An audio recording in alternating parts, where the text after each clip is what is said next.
call to order. The time is now 6 o'clock, and today is the March 23rd, 2026 regular board meeting for the Oak Park Board of Education. Ms. Greer, can you please call the roll? Cochran, Madison, Here. Perriman-Tanks, Here. Rogers, Here. Scott, Here. and Tyler. Here. All right, we'll move to item number 2, approval of the agenda. We will approve the agenda by unanimous consent. If there are no objections to doing so, are there any objections? Okay, the approval is, the agenda is approved. We're gonna move to item number 3, approval of consent agenda. We're gonna approve the consent agenda if there are no objections to doing so. All right, the consent agenda is approved. We will now move to item number 4, presentations, the student of the month. All right, good evening to our Board of Education, as well as our community and families, our staff that are here. We're excited to bring to you our March Student Recognition, March Student of the Month recognition. And as always, we're going to start with our littles. We're going to have first up Lessinger Early Childhood Center. So the representative from Lessinger, if you are here. I thought I saw Miss Ellerson. All right, we'll come. That's what I thought so too, sugar. All right. Well, we'll move on to Einstein, and then we'll come back to Lessinger Early Childhood. So our Einstein representative, if you are here, thank you. Let's welcome up Mrs. Mills, 4th grade teacher, Einstein. Where they shine. Yes, please. Yeah.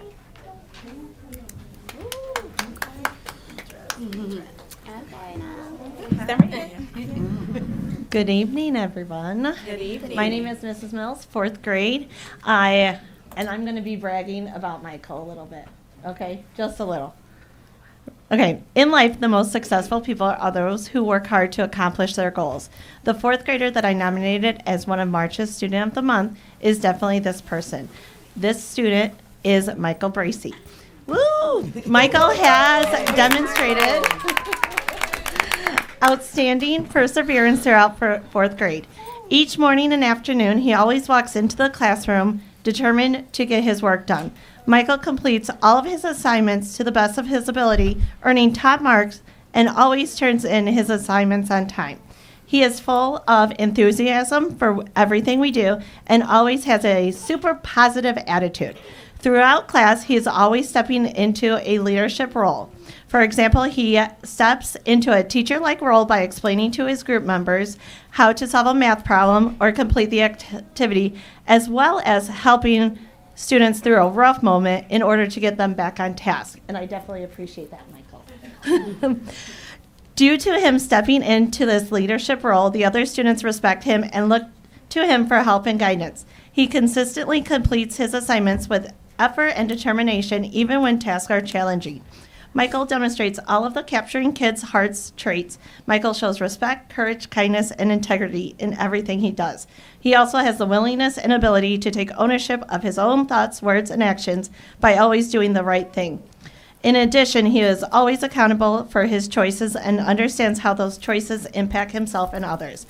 Michael also manages and organizes his time and resources very well by completing his assignments and being prepared. Lastly, Michael is an active member of our student council, member of the Green Team, and he also participates in academic games. So he is a busy boy, but still gets everything done. He makes a difference not only in my class, but throughout the building. All of the teachers at Einstein believe that every class needs a student just like him, and those are just some of the many reasons that I selected Michael Bracey for Student of the Month. He is a joy to have in class, and I'm so glad that he's a part of our class family. I am so, so proud. Can't say that enough.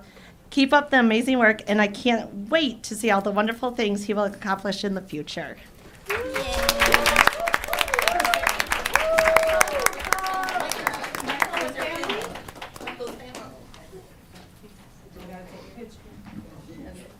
Oh, me too?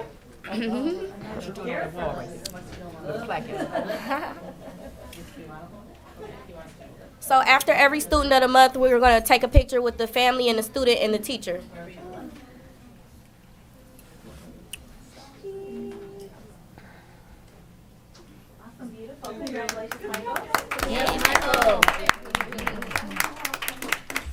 Oh, well, I missed my introduction. So I'm Ms. Provozola. I'm the proud principal at Einstein Elementary School over there on 14001 North End Avenue. And next up, we have our fifth grade teacher, Mr. Jeffries, to announce our fifth grade student of the month.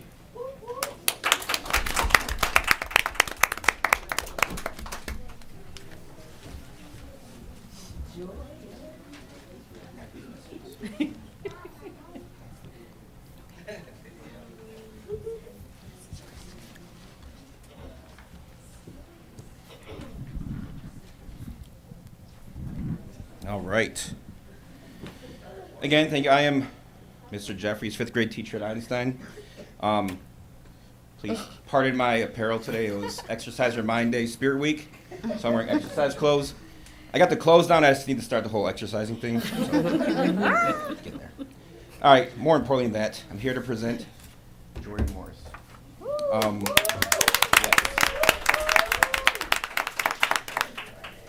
Jordan defines kindness. She's always one to help out a student in need. She doesn't do it for notoriety. She does it because it's the right thing, and that is who she is. She wears many hats. She's on the green team. She's a student council representative. On the cheer team, and has a lead role in our musical, which I'm directing. Thank you. Okay. I'm actually very excited, and she's amazing so far. This goes to show that Jordan is not only kind, but responsible and reliable. With kindness, Jordan also exudes a level of trustworthiness that is not usually obtained by a lot of fifth graders. Case in point, I truly trust her. This past Friday, I knew I was going to be out, so I had a sub ready to go. And I told Jordan, I'm like, before I left, I'm like, you and another student, I'm like, you two are in charge when I'm gone. And the note I got, I'm not going to go over the note I got for the sub, but of the 3 students that were good, of course, Jordan was named as one of them. And we have a strong relationship. She was in a musical last year that I assistant directed, but we razz each other, but it's all in good nature, and it's never like out of line, and we just have that relationship where we're comfortable doing that with each other.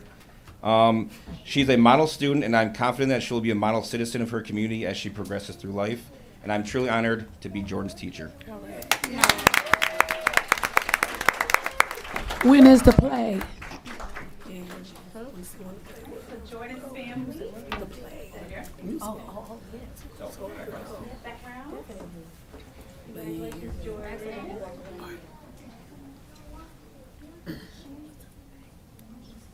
Congratulations. Excuse me, when is the play, sir? When's the play? Oh, May 28th. Okay. At 6 p.m. Okay. Next up, I'm going to announce Miss Berry for principal of Lessinger Elementary, or Lessinger Early Childhood.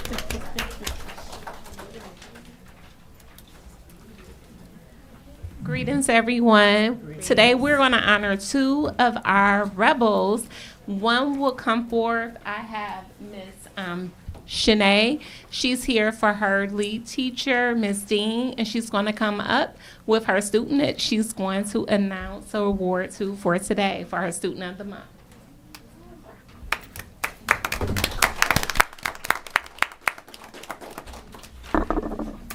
Okay.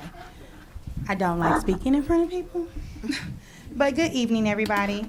And this evening, I had the absolute pleasure of talking about my very special student, Messiah. Messiah is a bright, energetic 4-year-old who has truly made an incredible journey this year. When he first came into my classroom this September, he was very busy and always on the move, like many other young learners we do have. Sitting for long periods of time and focusing were tasks that he had to learn to develop. But the growth we've seen in Messiah since then has been nothing short of amazing. Today, Messiah is able to sit and engage for extended periods of time, showing focus and determination in everything he does. Academically, he has made huge strides, and beyond academics, Messiah shines just as brightly as his character do too. He loves playing with his friends and brings so much energy and joy into our classroom.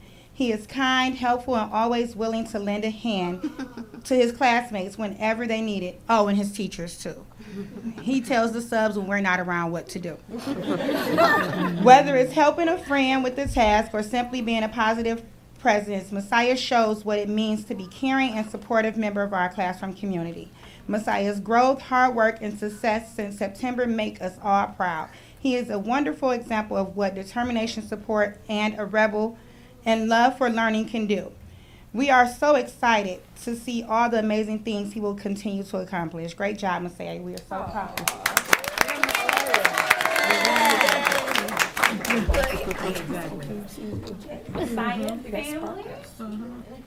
Good job, Messiah.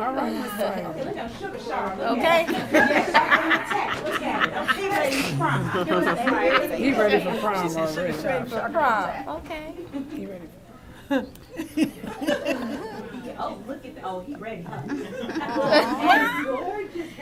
Congratulations. Our next student that we would like to honor from Lessinger is in Miss Hauser and Miss Jada's class. And Miss Graham is going to announce that student for us.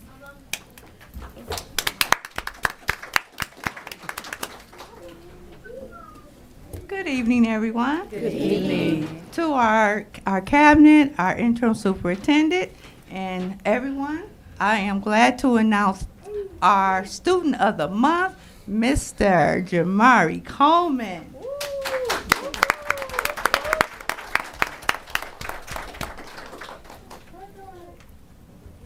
This young man is going to be someone, stay tuned, because he will definitely be a proud leader of our community. And his teachers have so much to say in regard to his personality. Jamari is a silly jokester, fun-loving young man who enjoys learning by hands-on activities. Jamari is kind and polite and is willing to help his friends no matter what. But he is very, very intelligent. He answers all the questions. He's so confident, and he will definitely let you know when you make a mistake. So I would say, Jamari, keep shining, Jamari. He is an exemplar of our rebels. We are Lessinger Rebels, and that stands for resilient, ethical, brilliant, empowered, loving, and self-assured. And he is all of that. So keep shining, Jamari. Jamari and family. He like, oh, I don't want to take no picture. He ready to go. Don't even act like you shy. Come on, Mom. You know you're not shy at all. Here's his gift.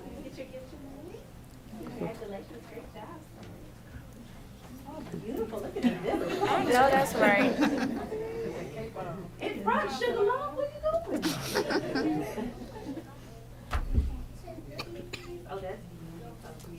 Congratulations.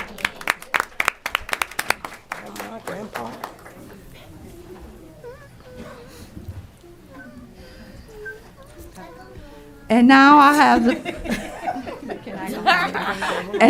have the pleasure of bringing forth our principal from Pepper Elementary, Mr. Haley.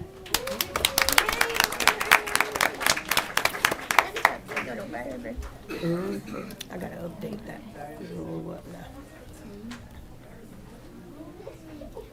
Good evening, everyone. Good evening.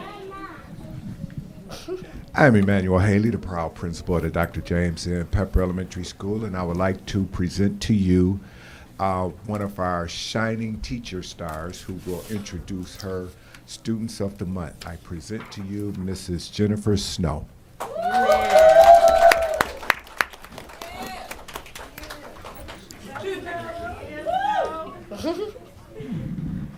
Good evening, everyone. Good evening. I am going to call up Robin Jackson.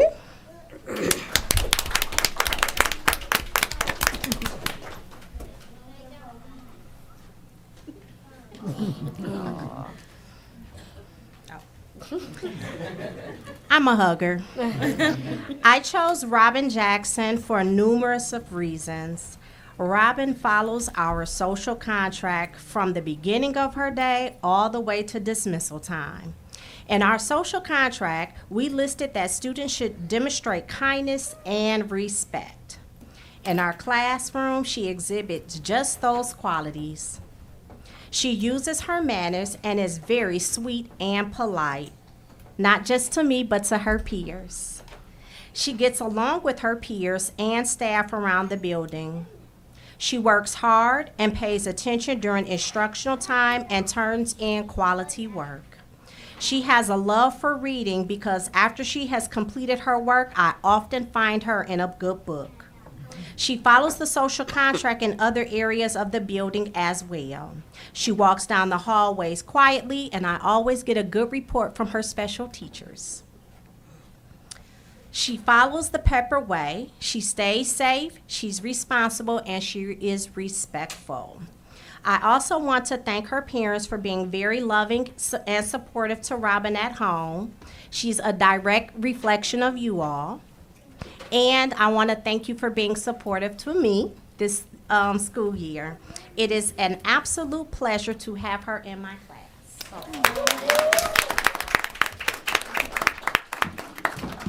Robin and family.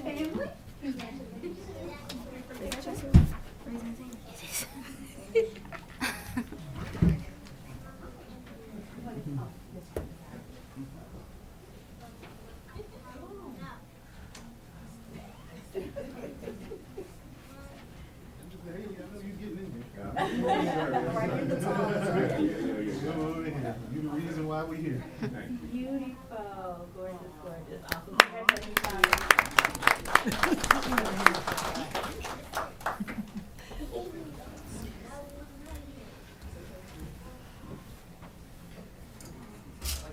Next, I would like to call Chase Rhodes. Chase, that's my cousin's name, Chase.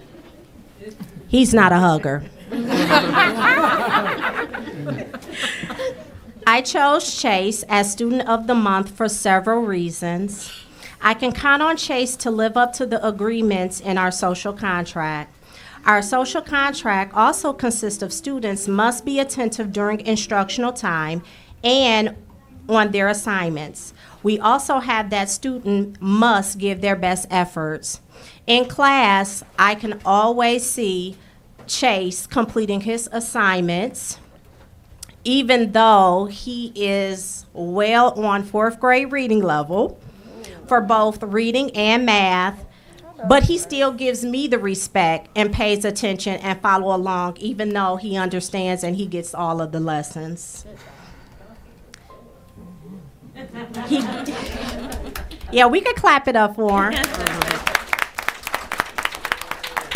He works very good independently and also in small groups. I would like to also give thanks to Chase's parents who gives him support at home. They come on field trips, they come to parent-teaching conferences, and overall, Chase is a well-rounded scholar and a strong model of our third grade community. I am glad to be his teacher this year.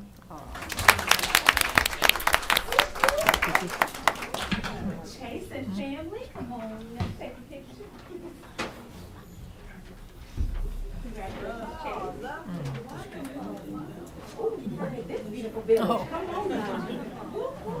Okay, now.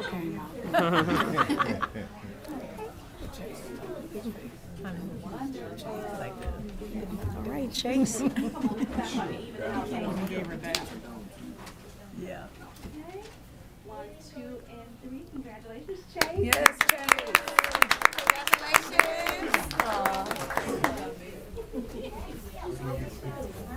We'll post them on Facebook, but I can send them to Mr. Haley for you as well. Okay. Or you want me to send it to you? Write your number down and give it to me. What's your number? Oh. No, that's right. All right. If you need any household rent, lease, investment properties, Right? real estate loans. It brings me great pleasure to introduce my friend and colleague, the proud principal of Key Elementary School, Miss Demilla Prince.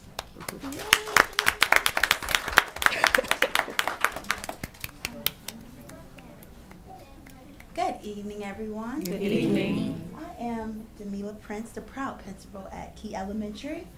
And tonight, we have the honor of celebrating 2 of our students. And unbeknownst to the teachers, they selected sisters. Wow.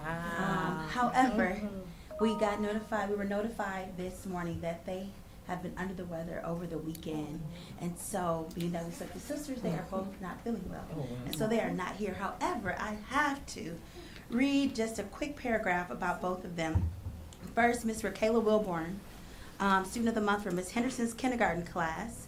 Raquela Wilborn is a very responsible student. She loves coming to school every day to learn and do her best. She consistently demonstrates a positive attitude and shows kindness and respect towards both classmates and teachers. She is a great role model and leads by example every day. And so that is Raquela Wilborn, our kindergarten student. And then our first grade student is in Ms. Belay's class. Royale is our student of the month for showing positivity, which is one of our key core values in our classroom. It was very easy to pick her as our choice. She consistently offers encouragement to peers, uses positive affirmations, and focuses on solutions rather than problems. When I asked a few of the students why they think Royale shows positivity, this is what they said. Amir said, when students are sad, she always pats her back and says it's okay. Serenity said, one time when I was crying, she helped me to stop. Blake said, she always tells me nice job on all of my work. Cameron said, one time when I was alone outside, she came over and played with me. And the class says, she always says, you got this and you can do it. Thank you, Royale, for being such a positive role model in our classroom. Congrats, love, Mrs. Blades and room 123. So they will get their certificates tomorrow as well as their gifts that we have for them. All right. Next, I would like to present Opa. my friend and colleague, Mr. Douglas Island, the principal of Oak Park Preparatory Academy.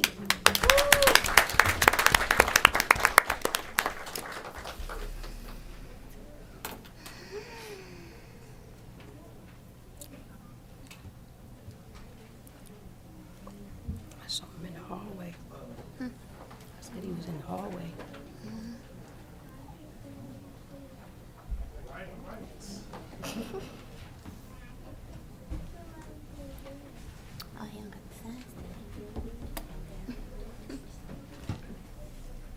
All right, good evening, everyone. Good evening. My name is Doug Island, and I am the proud principal of Oak Park Prep.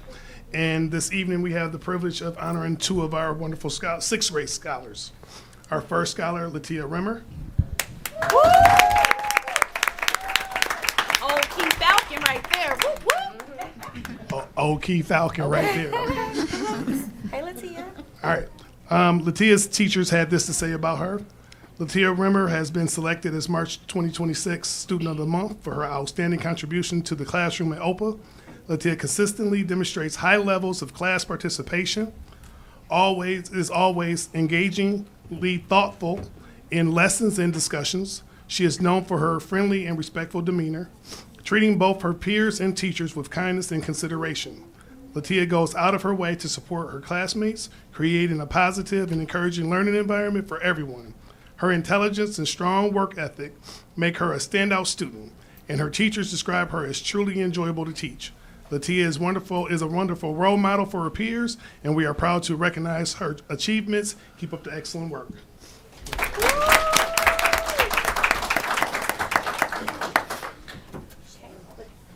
Latia family.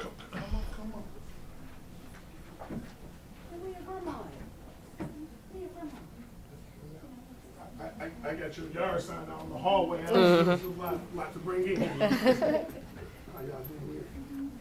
Come on, get in there, Mom.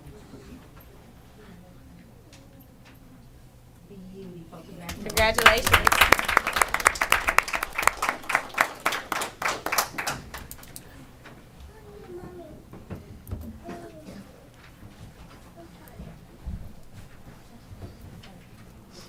All right, our next scholar, Kenneth Bonds. I don't know if I saw. That's another Key Falcon. All right, well, we want to recognize him anyway. Kenneth's teachers had this to say about him, that Kenneth Bonds was selected as the March 2026 Student of the Month for his exceptional attitude and dedication for learning at OPA. Kenneth is a hardworking and inquisitive student who consistently shows enthusiasm for exploring new ideas and concepts. His excitement about learning is evident in the classroom, where he actively participates and strives to do his best each day. Kenneth maintains a positive attitude and approaches challenges with determination and optimism. He is also respectful to everyone around him, making him a valued member of the school community. Kenneth's commitment to growth and his uplifting presence make him a deserving recipient of this recognition. Keep up the excellent work. So give him a round of applause and we'll make sure he gets this. Next up is our wonderful and beautiful, no, sorry, that's not you, Mario. Next up, keeping the bald head brothers going, is my brother Mario Evans, principal of Nova. Good evening, everyone. Good evening. Good evening. I'm Mario Evans, principal of Nova Academy. And I have Miss Kirsten Sheik. She will introduce our 2 students of the month.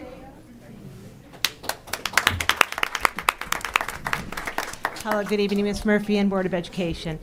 Our first student is Sydney Cook. She's not here with us this evening, but it's a pleasure to be able to award her the Student of the Month. I've had the pleasure of working with her off and on for the past 7 years. That's how long she's been with us at Nova, and she's made a lot of stride, and she's going to be walking the stage this year, so I'm excited for that one, for Sydney Cook. The second student I'm so excited to introduce is Miss Avery Reynolds. We have shed some tears to get to this point in the past year and this year, and I could not be prouder of her.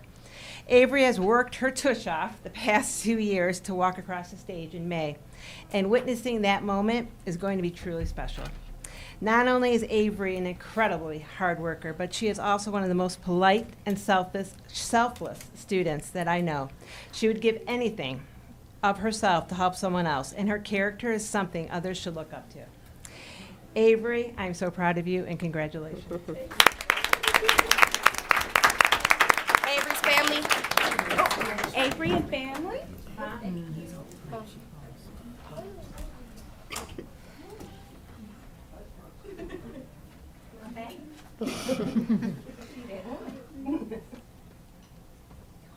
Congratulations.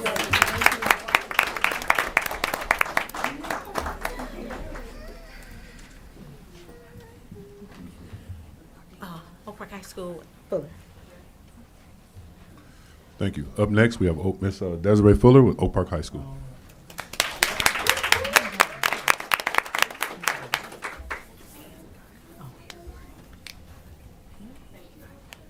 Good evening. Good evening. Good evening. Hey, y'all tall people. All right, so I'm standing in for my principal. She's a little under the weather, so I'm standing in for her. First, we will have William Mickles. Is he here? All right.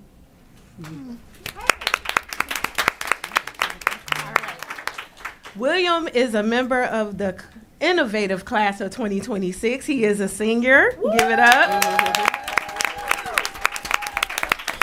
William was nominated by the wonderful Miss Avila Walker, and according to Miss Avila Walker, William is an outstanding senior who truly represents OPHS by being focused, helpful, and responsible every day. He leads with example with his positive attitude, supports others whenever needed, and consistently makes safe, respectful choices that inspire those around him. William has consistently demonstrated excellence across all areas, including academic performance, character, behavior, effort, social responsibility, and attendance. As a senior, William remains focused and committed to his success, taking pride in his work and maintaining a strong academic presence. His favorite subjects are English, whoop whoop, and Spanish, where he continues to excel. Outside of school, Williams enjoys watching classic horror films such as A Nightmare on Elm Street. Oh, wow. That's a classic. It is scary. Following graduation, he plans to pursue a career in computer programming. It is with great pride that the Oak Park High School, on the behalf of the Oak Park High School administration, recognizes and honors our senior knight, William Mickles, as the Scholar of the Month for March.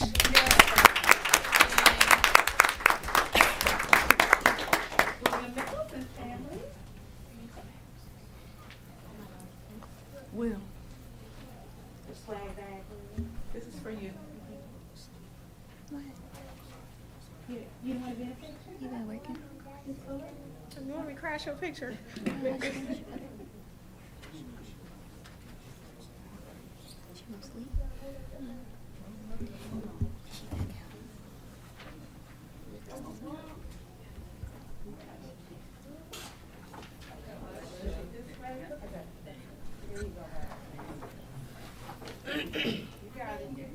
Good job.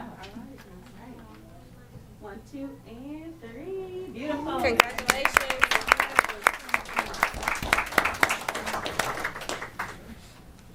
All right.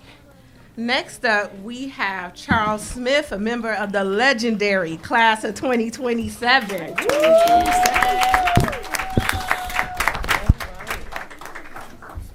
Charles was nominated by Miss Woods. According to Miss Woods, Charles is an outstanding young man.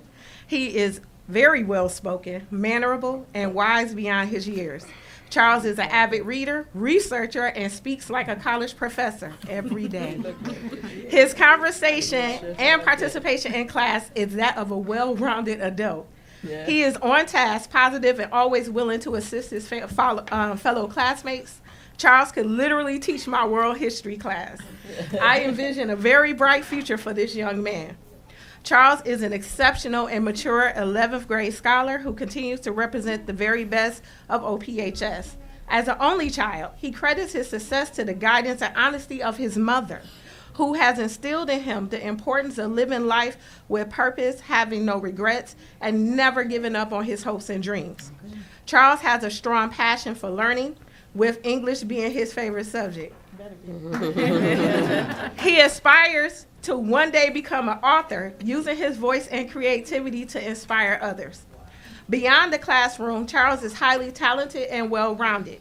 He enjoys playing chess, creating music through digital platforms, participating in cross-country, gaming, and exploring anime. His musical talents are equally impressive, as he plays the alto saxophone, baritone saxophone, and trumpet. Looking ahead, Charles plans to attend a HBCU to study psychology, inspired by his aunt, who is a family therapist. And Charles is in my class this year, and he's just amazing. Like, I could trust him at all times. Like, I'll be like, okay, I gotta step out, and Charles will hold it down. He's really good with leading the class, facilitating, asking critical questions to keep the conversation going, to get people thinking and engaged. And I'm like, you didn't been here before. So how, like, is this really like a 16-year-old? You know, so we are so blessed to have you. Oh, yeah. You? He's in my class. Yes, he is. Yes, he is. I only get you for a few more months, so I got to do it. So it's with great enthusiasm and pride, on behalf of the Oak Park High School administration, recognizes and present our legendary junior knight, Charles Smith, as Scholar of the Month for March.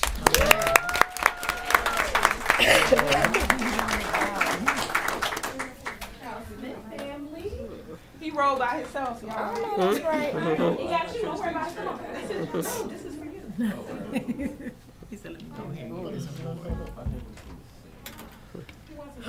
Oh, come on. I wanted you to say something too. Come on. I wanted you to talk. Good evening. Good evening. I don't really need this. The audience needed for you on the camera. So speak to the mic for us. Yes, sir. Thank you so kindly. Can I take this off? Yeah, sure. Come on. I do this. Like Pull it up. Pull it up. Yeah, there you go. So it's quite obvious that I don't have a script with me here. I'll try not to keep parents with small children for too long. I know they're already fighting you. So, look, I'm not necessarily a graduate from the kindergartens, from the middle schools, prep schools. This is my first year in Oak Park. Wow. The support is immense. I mean, from the second that I walked through the doors, I was being aided into being a better me. For a while, I didn't necessarily have an identity as much as I wanted to. And with the help of Fuller, Mr. Bondono, I was guided into being more of myself, being comfortable being me. I ask that parents, family, you continue to encourage your children to be great. I mean, hearing all these things, just green class, chess. I mean, they do everything. The kid does a kick flip. They can do a backflip if they wanted to. It was amazing, and it makes me proud to say that I'm an Oak Park Knight. All right. Wow. Yes, you can slide it in there. Yep. Yep. Okay. Thank you. We'll see. Come on. Look.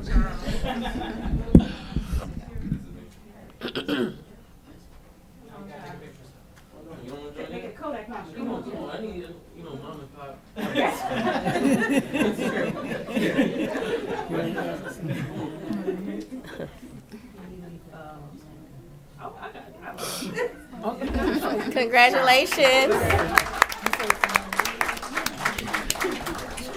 Okay, I would like to express how much I love to see the students being recognized for their hard work and great efforts. Congratulations to everyone today. We're now going to take a brief 3-minute recess for those of you who wish to leave at this time. Thank you again. Thank you.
Okay, we're now going to go to item number 5, superintendent search.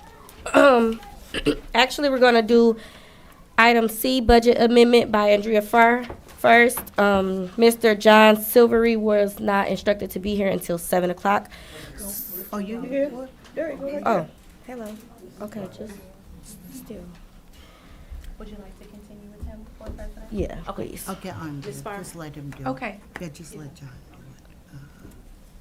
All right, so we have Dr. Rod Green here, consultant with the Michigan Association of School Boards, and he can present when he's ready. Sorry. Make sure I pull up the right thing.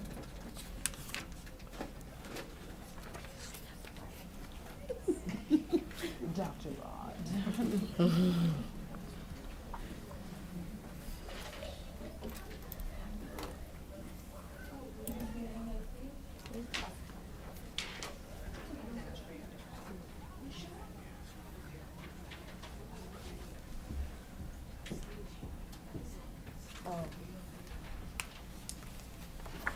Are you ready for me?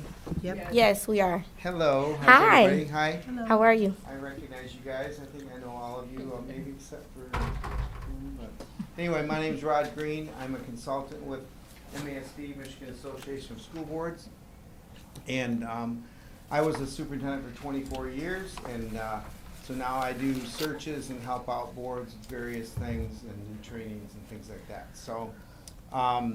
So in terms of the superintendent search process, the one thing I would say about MASB is that we are your organization. So obviously we do training for you and we do lots of different things that help support you. We've done over 700 searches over the years. And obviously we've got an online process as all firms do for people to apply online, and then that's how you do the work in terms of it, right? I would just say the difference between us and other firms is that we really are going to be in your camp, so to speak. So we don't have an obligation for certain candidates. All the candidates come to us, and it's a fair process. And of course, we've got the Open Meetings Act and things like that that we follow to make sure we're doing a transparent process. Now, we do have a couple of guarantees. One is that you're not going to be surprised by candidate backgrounds.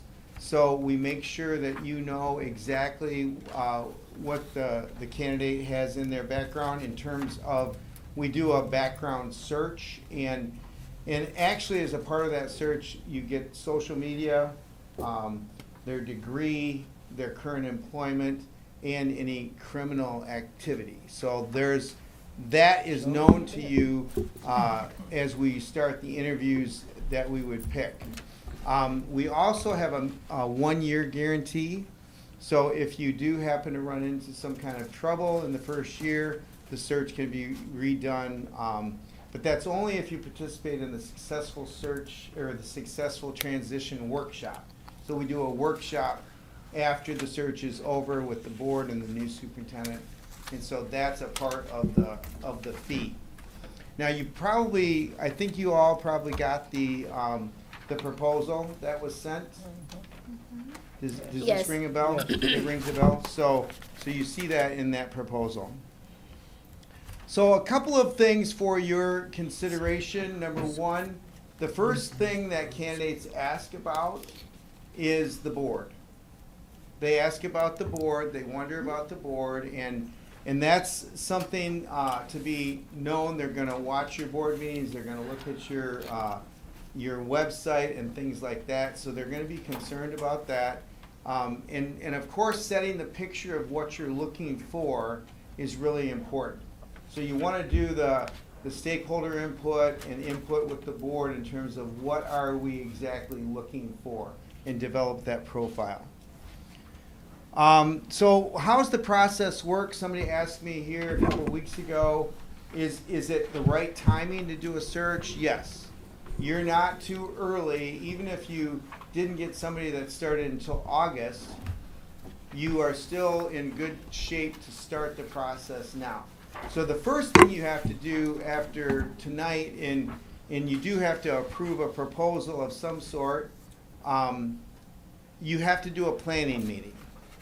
So you need to get the planning set up, and the planning, of course, is going to include all of the aspects of the search. So you would talk about the input from the community and engagement with the staff. You would talk about the actual interview dates and all of the, you'd plan the whole process out. And so we want all 7 board members to be involved. And I'm assuming you've appointed board member? Not Who's yet. the new one? Not yet. Oh, not yet. It's happening? Yes. It's going to happen tonight? No. No, but soon. Soon. Within 30 days? Yes. I know you know that. Yes. So we want all 7 involved. And so we want to do that. And then after the planning, this, the rest of the process kind of takes place. But let me talk a little bit about the planning. So the first thing is you review the process and establish the timeline, as I mentioned. You plan out the engagement sessions. And you also have to talk about what's the contract look like. You need to develop that compensation range so that you can have that in the posting, because that's an important part of that. Now, one of the things that I offer in the work that I do for MASB is I help you with the contract. I don't know if you're aware that I do collective bargaining with groups, and I do training for superintendents and boards on contract. So I would help you with that. A lot of consultants don't help with the contract. Then in terms of the engagement, we want to make sure people have a chance to talk about what they would like to see in a new superintendent.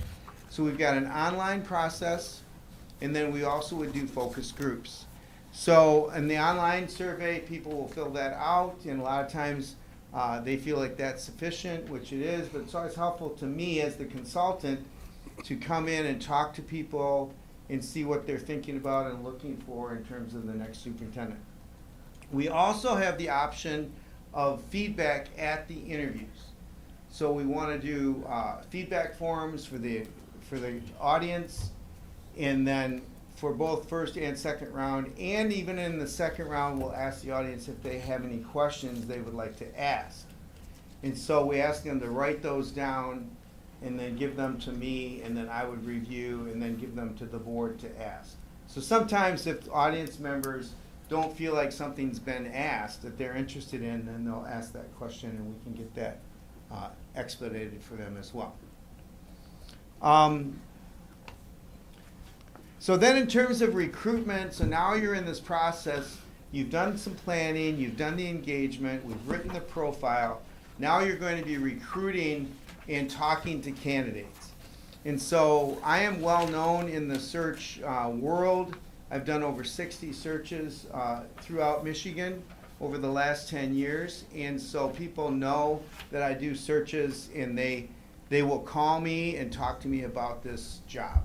In fact, I had somebody call me already just asking me about it. And I said, well, the board hasn't met yet, that type of thing. But of course, people are wondering what you're going to do. So we do that. We've got these different ways that we get the word out in regard to your opening. And then, of course, we've got a team that reviews the applications. As I said, we make sure that we try to see who matches best with the criteria that we set forth. And I will call the candidates. If somebody applies that I don't know, or even if I do know them, I'll call them and I'll ask them what are they thinking about, what are they looking for, and all of that kind of thing. So now you get to the point where you're getting ready to get the interview. So how do you do that? And so you've got a crowd of people, let's say, watching, and the board has all the materials.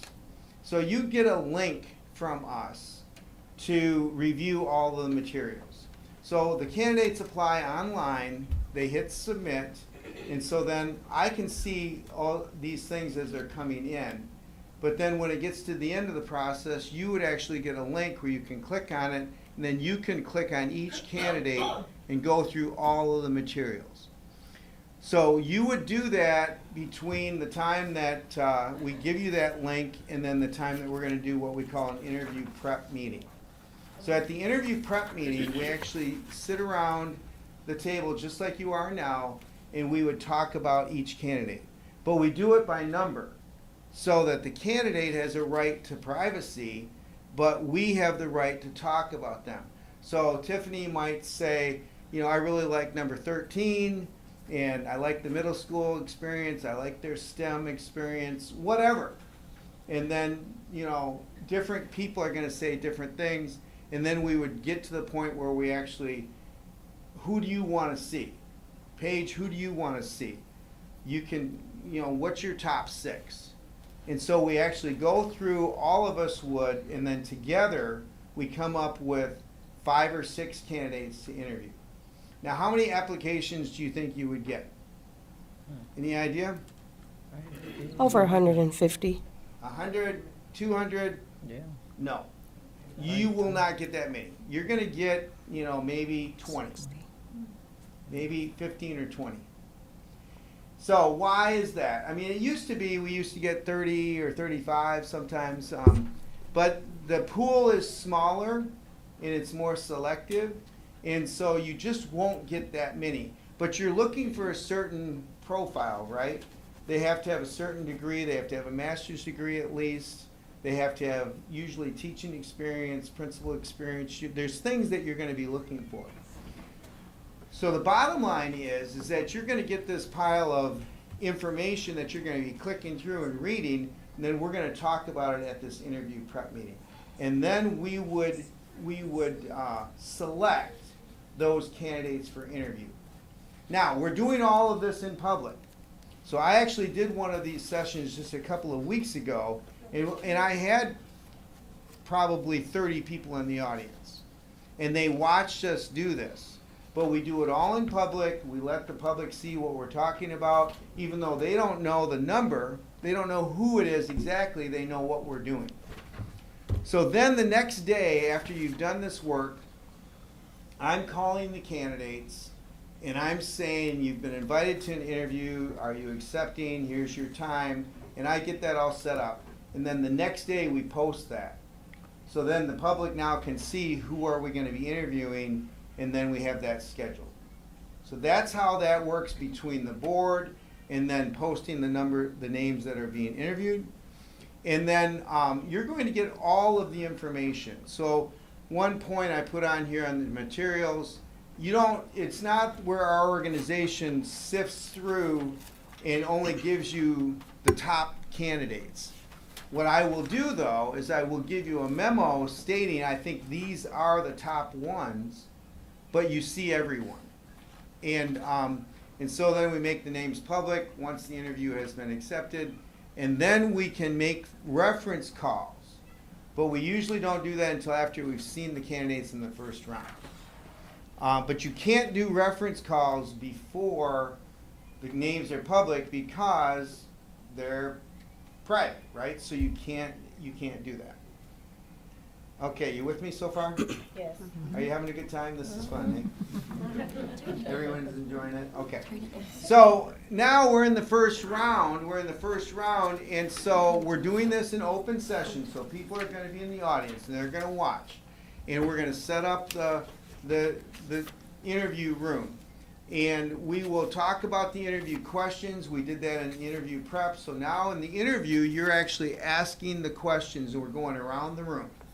And so basically for the first round, everybody gets the same questions. But then we also would have the opportunity for audience members to provide feedback on the interviews. So they can fill out a form and then we will give that to the board members to review before we boil down and narrow the field. If that makes sense. Yes. You with me? Makes sense. And then you go into the second round, and now we've been doing the reference calling in background.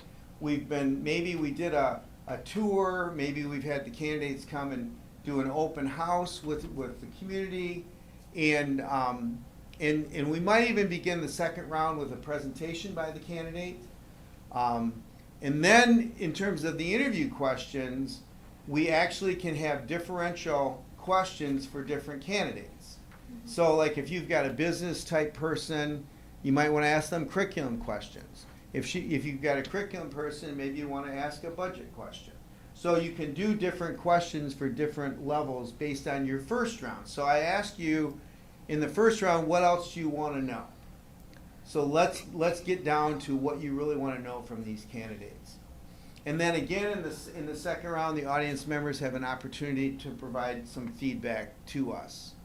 And so now you're done with the second round.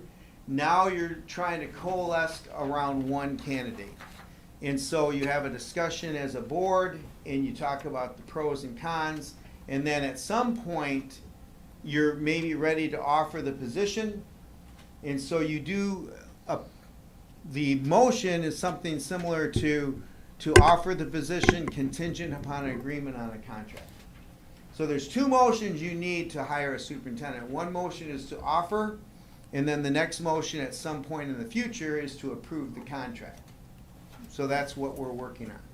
And then, of course, you negotiate the agreement, and if you selected me, I would be helping you with that process, and then we would do a public announcement and onboarding and figure out the dates and all of that stuff. So, now when you're finished, I would like to say, what are you looking for? And these are three things that we talk about.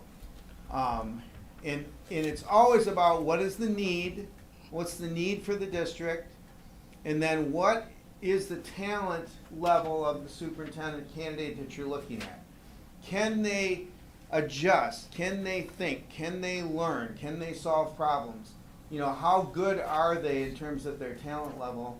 And then lastly, it's always about what have they done in the past? Have they been successful? Have they been successful in whatever role they have been in? So you're looking at those things as you're trying to evaluate these candidates. And then the last thing I guess I would say is we do a follow-up workshop.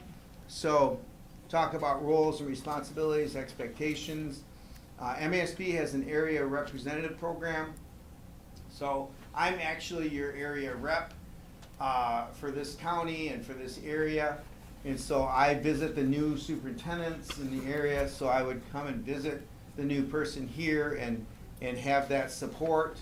And then, of course, if you use the facilitated evaluation, you would get a price break if you use MASB for the search. So there you go. Need that. So, need a price break. You need Money a price going. break. You do. So, Yes. questions for me. What can I help you with? I have a question. Yes. You said that there's a 1-year guarantee if we have trouble. What type of trouble will we run into? If the superintendent doesn't complete a year. Okay. So, for whatever reason, I actually had one where it happened where, for health reasons, they had to step away. And it was an unfortunate situation, but basically they stepped away after about 10 months. And so I actually called the district and said, hey, what are you going to do? And they said they didn't know. And I said, hey, you know, we've got this thing where I will do this. I will help you with this. And I ended up helping them. And they did hire a new person with a little bit of an expedited search. But it can happen. You know, you could have something like that, or you could have something where it just didn't work out and it becomes known, and that does happen occasionally. I've not had one of those happen, but I did have a health reason. Other questions? Yes, Dawn. What is the timeline for the search process? You know, it's really about, I would say 10 or 12 weeks, depending on when you get started. So like, for example, we have spring break coming up. So that costs you a week. You know, sometimes some people are gone out of town. That can cost you a little bit of time. So generally, it's going to be about a 3-month period, give or take. Once engaged, professional firms facilitate. So the search process that honors the safeguards of the board. So what would be some of those attributes in regards to finding or Yeah, so I would say one thing for sure is making sure everything is done in open session. So I have a very strong background in school law. I teach school law for Oakland University. I do this type of work, as a lot of you know. And so we just are very concerned that we do it openly and transparently.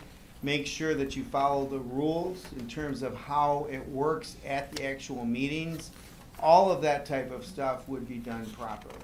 And the last question, I did write it down, but I think I remember. You stated that you had approximately, maybe you get about 30 applications. Do MASB hold on to the applications for a period of time? And if so, how long do they hold on to those candidates? Yes, so we take all the applications, the official application process online. And so we have that database, and so we collect those submissions, so to speak, and we hold those until we actually do the planning meeting, the interview prep meeting with the board. So then the board would get that link, but we still hold that data. So we would hold that data, and in my mind, it's indefinitely.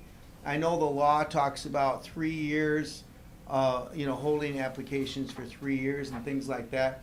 So we would have that data, and I can look up now, from years ago, I can look up applicants that applied. Would you pick one of those? Let's just say that that person is, a part of what the board is looking for. Would that person, if that person is fit that category, would you, maybe just make sure that all their criterias are up to date? Well, different things what like I that. might do is reach out to that person and say, hey, have you heard about this opening? Are you interested? And then they would have to submit for this opening. So just because we hold them for other jobs doesn't mean that they would come into this field. They're not going to. They have to actually submit for this job. Other questions?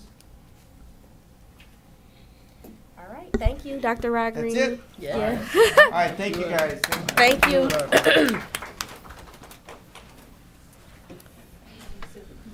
Okay, great. Thank you. All right, we're now going to go to Mr. John Silvery, Regional President, Southeast Michigan Leadership Institute. Welcome. Hello. Hello.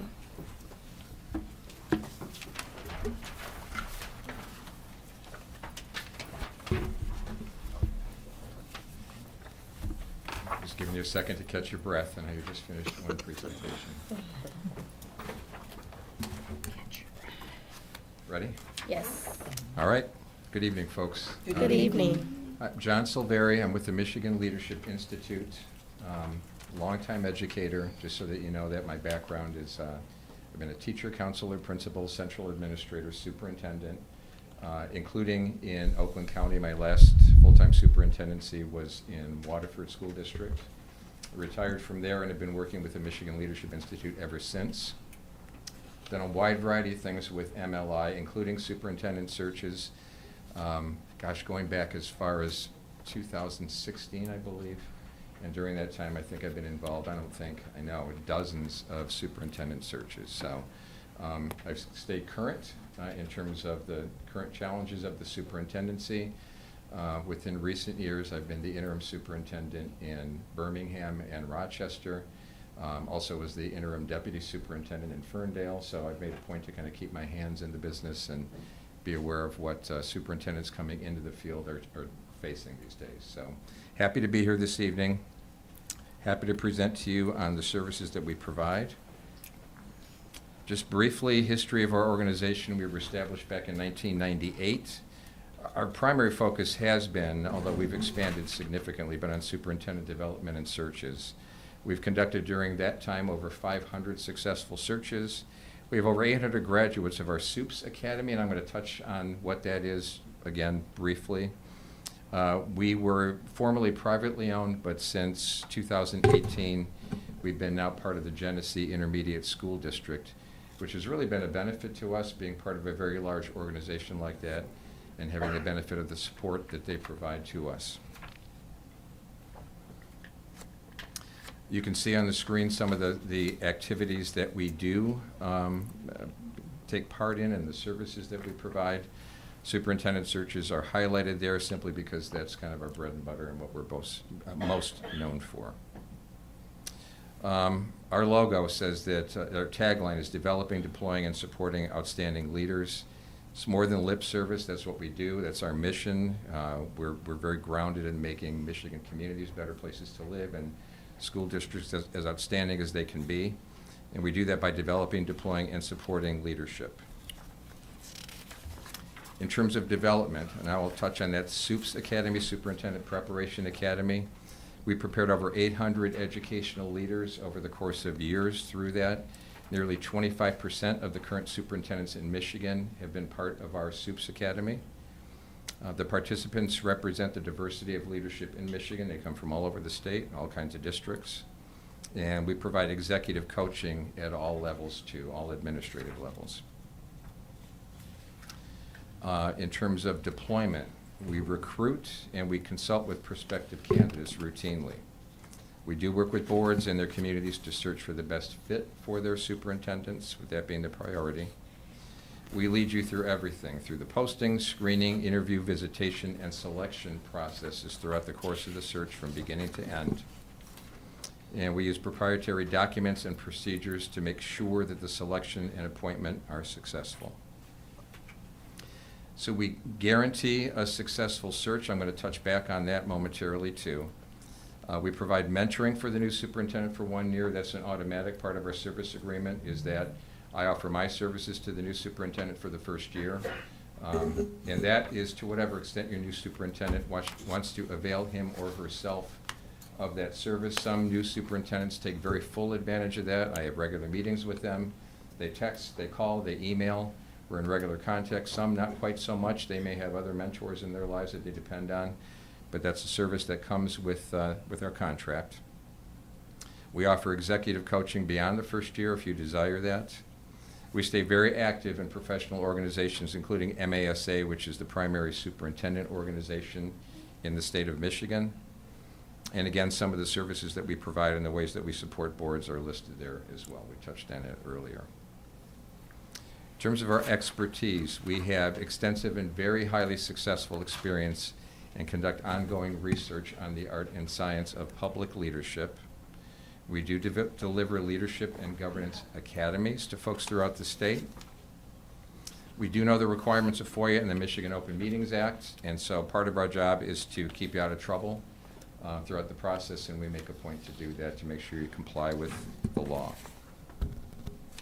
In terms of our network, our entire team collaborates on every search to identify and recruit candidates to meet your profile, and we have an extensive network throughout the state. Our collective experience of highly successful service as superintendents has allowed us to build relationships throughout the state. We are all in our organization. Every one of the consultants that's part of the Michigan Leadership Institute has served as a superintendent, so we have that experience, and it has allowed us to stay closely connected to leaders throughout the state. So our guarantee, getting back to that, the search will continue until you have an acceptable candidate. It does not happen often, but one of the things we stress is that if you get to the end of your search and you are not certain yet that you have found the right person to lead your district in that pool of candidates, one option always is to say exactly that. We don't feel like we found the right person yet. We need to continue the search, and so the next conversation we would have is how we go about doing that. We wouldn't come back with a new service agreement. That remains a part of the service agreement that we enter into. If the appointed superintendent chooses to leave within the first year in the district, if it's for any reason other than a health reason of that person or a family member, we would come back and help conduct the search for no additional charge. Again, doing this for over 10 years, with dozens of searches, that has happened in my experience once. I did go back and conduct another search. That person has been in that position now for several years and is highly successful. If you were to contract with us for quarterly governance workshops, we would extend that guarantee to 2 years. So sample search time, and I'll spend a little bit more time on this. This really kind of reveals what this is going to look like for you. Right away, what we would do is we would schedule a meeting with you, a planning meeting, to gather background, establish parameters of the search, agree on the timeline. I would come in with a draft timeline, but then we would hash over that and make sure that you're all available for it, that it meets your needs. If it needs to be expedited, whatever the case might be, we would talk about that and make it work for you. In weeks 2 to 3, we would meet with designated stakeholder groups and obtain survey responses. Typically, we do both. We don't necessarily have to, but normally we do. We would do an online survey, and we would meet with stakeholder groups, which will typically include high school students, parents, community members, staff members, and then any other group that you might feel like you have a particular interest in us meeting with. An example would be, even though they would be included in the staff meeting, if you would want us to have a particular meeting for your union leadership, we could do that. Districts have done that on occasion. If you have community leadership, and you would want us to meet with those civic leaders separately too, even though they would be invited to come to the community meeting, we could certainly do that. So that will be part of what we discuss at the planning meeting. Once we get that data, it helps us to create the candidate profile, which is a snapshot of the characteristics and the qualities and the skills that you all feel like, and I say you all, the board, your constituents feel like the new superintendent for Oak Park needs to have in order to be successful here. And then we would make that part of the position announcement that you would review. That includes qualifications, how to apply, all those other details, and candidate profile. You would give your final approval on that, suggest any final changes before we went ahead and posted that. That, once it's posted, goes throughout the state of Michigan. Just about every primary organizational, educational organizational website that you could find is going to have that posting on there. And really, the reality is that any aspiring superintendent in the state, or even current superintendents who are looking to make a move, they know exactly where to look to find vacancies, so they'll be aware of this one. So typically for a 5-week period, we have these positions the position posted. We would accept applications until 4 o'clock on the date that we all agree to. And during that time, we're screening applicants, but we're not doing reference checks yet because candidates can request and do confidentiality in their applications. So it doesn't permit us to actually do formal reference checks, but we do internet searches, social media searches. That's where our networking comes into play too, just in terms of connecting with others who may know of the candidates. And honestly, just from doing this a lot, we're going to know quite a few of the candidates too.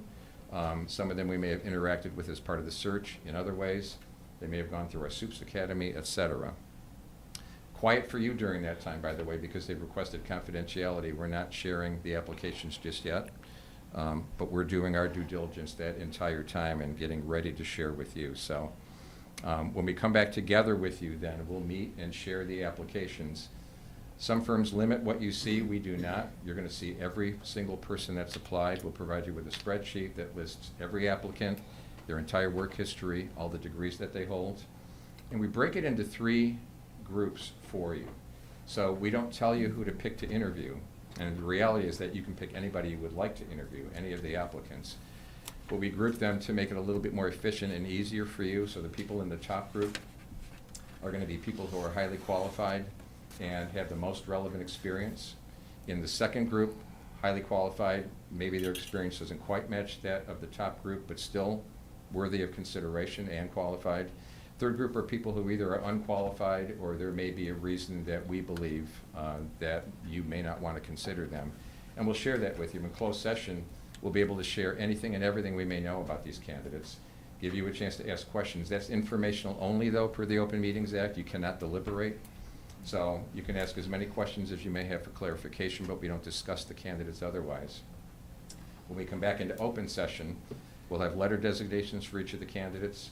By letter, you can talk about the candidates just in order to determine who you want to interview. And once you've determined who you'd like to interview, you'll pass a motion. And at that point, we'll read the names aloud of the candidates. We will have warned the candidates kind of ahead of time to know that's what's coming.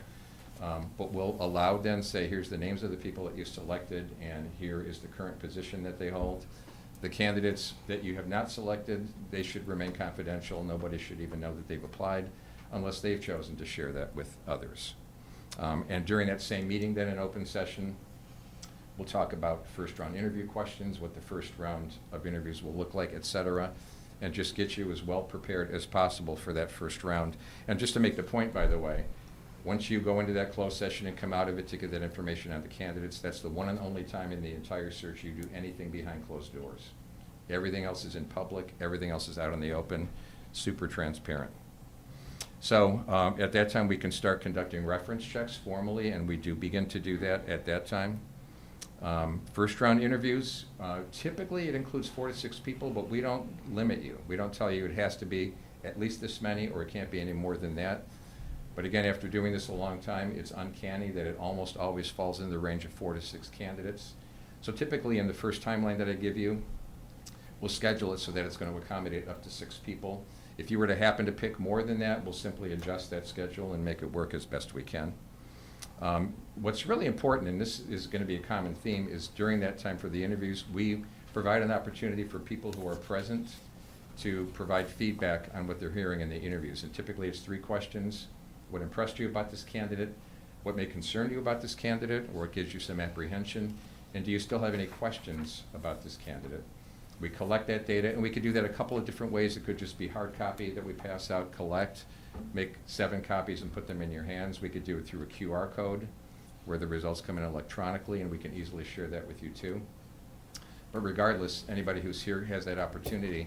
If you happen to stream, or even if you kind of delay giving people the opportunity to see the interviews, you could give them the chance to give feedback in that way too through a QR code. So afterward, we're going to meet and you will select the candidates you would like to advance. Ideal number is 2, but we don't limit you to that either. In fact, the most recent search that I am involved in now, they have just picked 3 people to interview as finalists, and we simply adjusted the schedule and we're making that work. What's most important is you get the right people in the room, not that you hit an arbitrary number, so we don't force that on you. So then we go into second round interviews. Our second round can be pretty involved. Again, audience members can be present and provide feedback. In the second round, we include a presentation, which will be on a topic of your choosing. So it'll be interview questions, but also a presentation. The presentation, we let you pick the topic of. The nice thing about that is a typical response to an interview question is maybe 3 to 4 minutes. In a presentation, we usually advise that those are up to 20 minutes. So here you can pick a topic where you can hear far more in-depth on a particular subject from a candidate that you can in a basic interview question. And you get to see how they present and understand their presentation style. That's helpful as well. Again, people can be present, but before the interviews, we have the candidates coming into the district. So you're showing up at night for a second interview. Candidates are coming during the day. We give an opportunity for your constituents, again, those same types of groups we got together for the candidate profile. We invite them back, have an opportunity to submit questions that we ask of the candidates so the folks there can hear those responses to their questions. They can give additional feedback for you that will help you with your decision making. So that's a long day on those for that second round for the candidates, relatively short for you. We also bring the candidates back and have them take a tour of the district. We get some of your folks involved, and it's an opportunity to get them into your buildings, have them interacting with your students, your staff members, and you can get a sense from that as to what the fit might be. And then we will typically have a meet and greet too, which is just kind of an open door opportunity where we have both or all of the finalists present, one space separated, and it's just kind of a walk-in, have an opportunity to have some interaction with the candidates, get an impression from them, and again, provide additional feedback to the board. So a lot of opportunities for you to get additional data on the candidates, and a lot of opportunities for members of your community and staff to be involved. So it's a fairly lengthy process, as you can see, typically 12 to 14 weeks, culminating ultimately in you making the selection of the new superintendent. Once you selected the new superintendent, your next job is to come to a contract agreement with them. We can help with that. We typically recommend that you go through your district attorney, but we can advise on that as well, and quite often have. But ultimately, once you come to a contractual agreement, you then take formal action as a board to officially hire that person, and then they'll be ready to start with notice to their district. So a lot of steps involved, a lot of opportunities for you folks to be involved. Our fee for this service is $7,200. If you were to want to shorten the search in some way, we could look at the fee and talk about adjusting that if need be. This covers most aspects of the search. The guarantee, as I mentioned before, I won't go back into it, but if that person leaves, we would come back and help you. Our team, again, I mentioned that we're all former superintendents and all successful former superintendents, I might add. It includes such people as Sheila Alice, you see in the top left corner, who is former state deputy superintendent, and for about a year and a half she served as the interim state superintendent as well. Dr. Randy Lipa, who was the superintendent of the Wayne Risa. Dr. Wanda Cook Robinson, who was superintendent of Oakland Schools. Lisa Hagel, who was our executive director and was superintendent of the Genesee ISD. Teresa Weatherall Neal, I'll mention, who was superintendent of Grand Rapids Schools.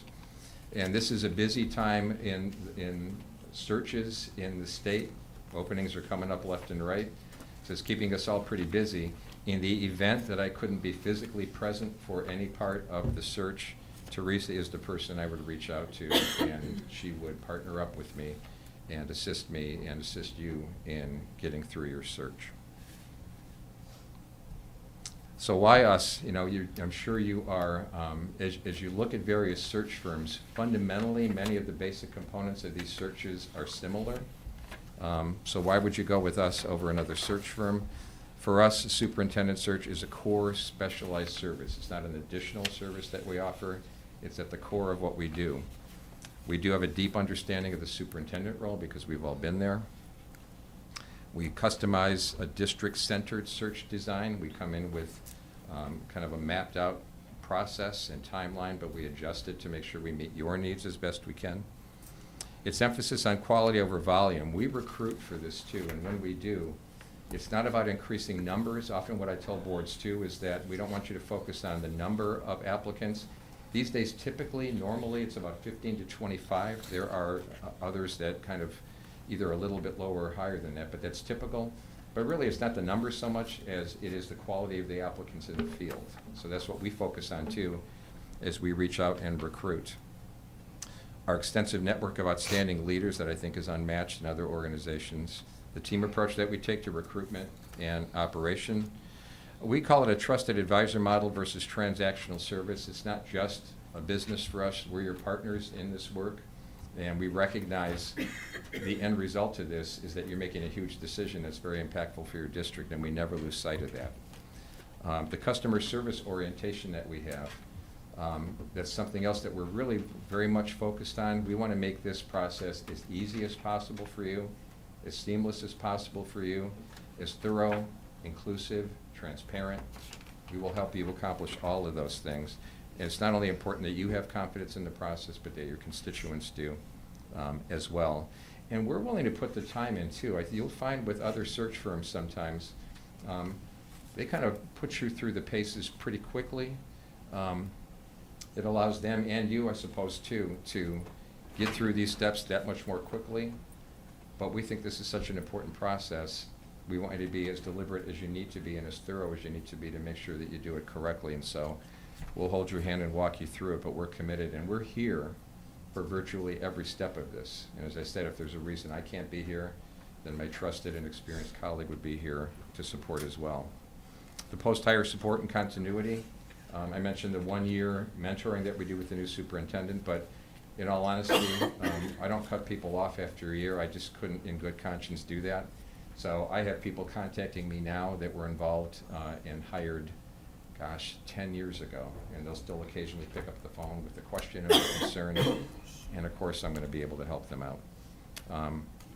We do as well, I'm not sure I mentioned this, we come back afterward at your request, and we conduct a governance workshop, a new governance team orientation workshop, excuse me, that talks about roles, responsibilities, and just make sure that you're all on the same page as you start this important work together as a new team. And finally, the leadership is our business. That's what we're all about. It's in our title. And the superintendency within that is our specialty. So we're uniquely suited to do this work. And I love the line below that, which is accurate. We strive for perfection, but we settle for excellence in the searches. So, a lot to cover in a short time. Hopefully, that told you what you needed to hear, but I'm happy to answer any questions that you might have at this time as well. Oh, yes. So our president had to step away for a little bit, but does anyone have questions? I do. Of course. The first question, I had a couple. I didn't catch, I didn't want to interrupt you, but you said something about 2 years. I didn't hear what you had said. Oh, that we have, we'll come back and do the governance workshop for no extra charge within the first year. If you were to hire us to do quarterly governance workshops in that first year, we extend our superintendent guarantee then for an additional year. Okay. Is there a posting, you stated, in regards to social media, other outlets?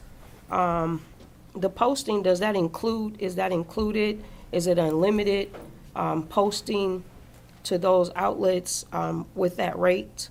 We don't post to social media other than our own website and other district websites. The social media comment I made is that part of checking candidates' backgrounds is that we check social media to see if there might be anything of concern there. Okay. But that's a part of the vetting, I see. It is, and that's not about political leanings or none of that matters so much. It's just to make sure that there's, what we don't want to do is have you surprised, right? Have you pick a candidate, have them in the field, and somebody says, oh my gosh, did you see what this person posted on Instagram? We'd rather find that ourselves and share that with you up front. Okay. And also you talked about the Superintendent Academy. Mm-hmm. What does that consist of? It's 4 sessions, 2-day sessions that take place starting in the fall. Normally we have about 40 to 45 participants, again from all over the state. It's for aspiring superintendents. We quite often will have 2 or 3 brand new superintendents take part too. But it's to give people an idea of what's involved in the superintendency, what their responsibilities will be. It really encourages them to be thoughtful about where they're applying and how to go about that too, and encourages people not just to throw applications out everywhere, but fit is so important that they should be, not just you should be worried about that, but they should be concerned about that too. They want it to be as successful as possible. So we go through kind of all of those steps, and what it really does for people, we sometimes have people come out of that and they've realized that this is not for them, which is good for them and it's good for the business, right? If they're really not cut out for it, better that they find that out early. For the people who are encouraged, I was one of those people. I went through the Supes Academy way back in 2004. When I completed it, I came out of that thinking, you know what, I not only think I can do this, I think I would like to. And within, I think, 4 months, I became a superintendent. I was very fortunate, right? So it does that for people. It kind of gets you ready for the process. It gets you ready for what to expect once you're in the role. And it helps you determine whether or not you're well suited for that. Sorry, I have so many questions, but fine I just with me. don't want to, not be able to ask you because you'll be gone. I appreciate it. So the background checks, what do those consist of? That goes back to initially, ultimately with reference checks. I'll start there and go backwards. Once we start the reference checks, the candidates will include references in their application. We call all of those people, but we don't limit it ourselves to those. So other people that we think will have, these folks will have worked for or with, or who will know something about the candidates that they can share with us. So we're as thorough as we can be with those. And if we find anything there that is of concern, then we share that with the board.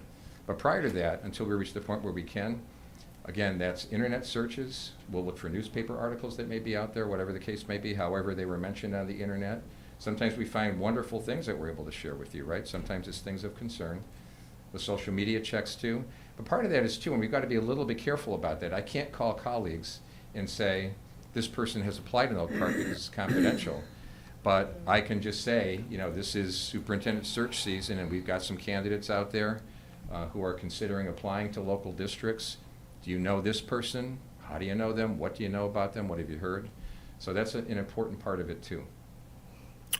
You spoke of references. Mm-hmm. At what point can the board contact those references?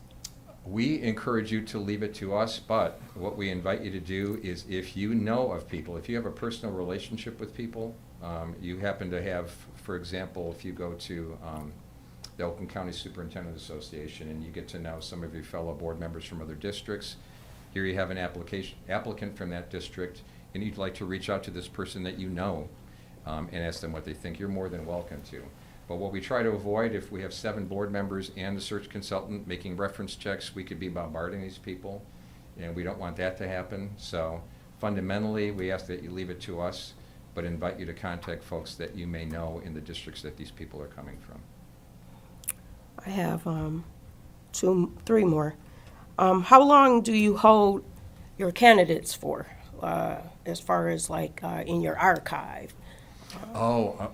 They stay within the system for quite a while, and we hang on to the application materials. Gosh, testing my memory a bit, I want to say it's at least 3 years, possibly longer, but we do hold on to them for a while.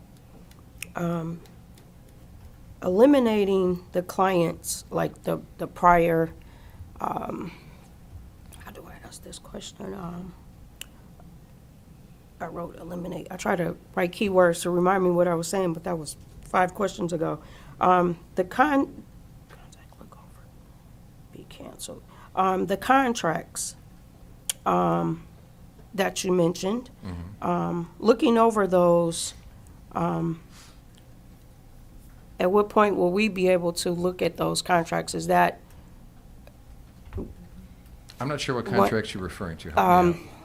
The contracts as far as that, I guess it's not really a contract, but it's the application, I guess, I'm calling it a contract, that you all look over. Do you like search through what we're looking for? Sorry, I misspoke and I said contracts. Okay. I mean, you know, your archive or your applicants. Well, so candidates. when we're looking to recruit, so if you were to select us and we were to post a position, one of the things we do is we go through the frontline system that we use is where people submit electronic applications, and we're able to look through anybody and everybody over a fairly long period of time that has submitted an application to become a superintendent. And so I do that just as a matter of course to see if that may trigger a thought that there's somebody there who has not yet applied but who could potentially be a good fit here, may have interest. And so we'll just reach out to those folks. And we don't twist arms too hard. We don't want people to apply who probably shouldn't be, right? Just because we've overly encouraged them. What we typically do is ask if they've heard about it, offer to send them the posting so they don't have to search for it. I'll ask them to review it and then get back to me with any questions that they might have, and just encourage them to give it very serious consideration, which quite often does lead to, in some cases anyway, candidates who might not have otherwise applied going ahead and doing so. And I know of at least a handful of cases just from memory where it was one of those folks that ended up becoming the superintendent of the school district. So that recruitment really is important. That's part of how we use the system for that too. We also, though, going back to the Supes Academy, it's a unique opportunity for us. We don't favor Supes Academy participants with you, but it gives us a large kind of bank of potential candidates of people, leaders in the state who we know are interested in becoming a superintendent. And we've had firsthand experience, so we have some idea too as to those that we think could be outstanding superintendents and are ready, those who we think might need more time in their current positions or may need to take another step before. So that puts us in a unique position to be able to recruit as well.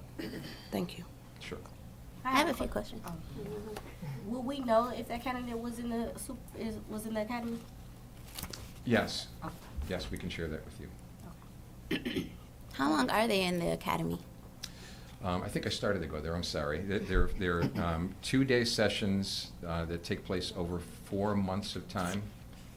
So this fall we'll have another cohort. They'll start in September. So they'll meet for 2 full days, September, October, November, and December. And they'll sometimes have some activities that they're asked to do in between. One of them is to do a brief mock interview with people like me, where I'll just fire away just a handful of sample questions to them and give them some feedback on interviewing as well, just to help them understand what an effective response may include and what maybe it may not. So there's a lot of steps to it like that that, again, help them prepare not only to apply, but hopefully to be successful, too. Okay. And then for the background checks, how far back do you go? Time-wise, you mean? Yeah, like. With reference checks, we typically don't go like back all the way to where they started teaching. You know, a lot of times there aren't even the same people in the districts. So we'll go back, it just depends. If there's somebody who was 3 to 4 years ago, let's say, in a different position, recent enough where it's worth going back and talking to somebody in that district too. If it gets in the ballpark of 10 years or more, honestly, we don't worry too much about that. We focus more on the recent past. And what about with their social medias? Oh, social medias, we just go back and I just kind of, when I do it, I just start scanning posts, and I don't necessarily have a thought in mind as to how far back I'm going, other than to, I want to take a pretty comprehensive look. I'm not actively reading every detail as much as kind of scanning to get the gist of what they're saying to see if there's any reason for concern. So we'll go back pretty far, though. Okay. And then one more. So if the candidate doesn't work out with your guarantee, if they leave not because of health issues, what is that additional expense? The only additional expenses would be mileage. Okay. And I don't live too far, so that wouldn't be too much. But if that's the reason and we come back within that year, I'll cite that the district that I did that with, there was no additional fee other than just the mileage. So grateful that that's only happened once. Far more often than not, we meet with success. I've got a question. So you said you have like a database of applicants, previous applicants. So from that database, you also do a search for your own, you do postings for the open position. What is the number that you have in the database that you recycle and the new applicants that you bring in? Like, about how many new applicants do you bring in? Oh, gosh. New applicants are coming in all the time. I hope that doesn't sound like a cop-out answer, but I mean, it's No. true. So the people who have applied remain in the system, and you can go to their names and see their application and see where they've applied to previously. Okay. But then we're routinely getting new people coming into the mix as well, and then they're also part of that system. So as we go back and look, you're seeing a mix of people who are fairly new applicants, and you see people who've been trying for a while. Even that's a bit of a mixed bag. You know, there could be people who've been trying for a while unsuccessfully. Quite honestly, there may be a reason that they've been unsuccessful, right? But there have been people that we've known of too who just, sometimes it's the wrong place and wrong time. I know I've been involved in searches before where really high quality candidates are not selected, sometimes just by virtue of the fact that a district is lucky enough to have really outstanding candidates, and you can't pick them all. So you pick one outstanding candidate, but it means you're saying no to another one. So there are times that we don't want to jump to the conclusion, in other words, that because somebody has tried before and failed, that they necessarily are a poor candidate. But we, of course, dig in to see, is there a reason that they have been unsuccessful, and a reason that maybe you shouldn't be all that interested in them? Or is it just, again, that they are highly qualified, maybe they needed a little bit more experience, maybe they were a little bit nervous in their first couple of interviews and didn't handle themselves particularly well. So we try to help you sort through that too, to identify those candidates that we think are really viable for you. Okay. And within those applicants that you were speaking of, would that include superintendents that are active superintendents in districts right now? Yes, they might be in the candidate pool, but we're not shy either about reaching out. What we do avoid, just so that you know that, if I've been involved in a search and we have helped a district hire that superintendent, I'm not going back within a year or 2 or 3 even and trying now to talk them into leaving that district to go to another one. It's just not ethical, right? So we don't do that. Typically, for me anyway, I like to see them having been in that position for at least 4 years before I'm willing even to have a conversation. Now that's recruitment. We can't stop somebody from applying, right? So it does happen sometimes that somebody might be in a position for a year or 2 and then apply to make a move. But frankly, one of the things that we talk about too is the types of things you should be looking at and considering. One of the things is longevity in positions. And if you see somebody who's applied, who's been job hopping quite a bit, could be a bit of a red flag, and it's Mhm. something that you want to pay attention to. Okay, thank you. Sure. Any other questions? All right, thank you, sir. Thank you. Appreciate you.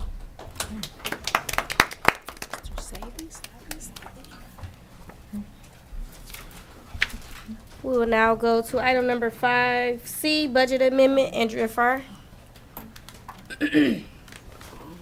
Whenever you're ready.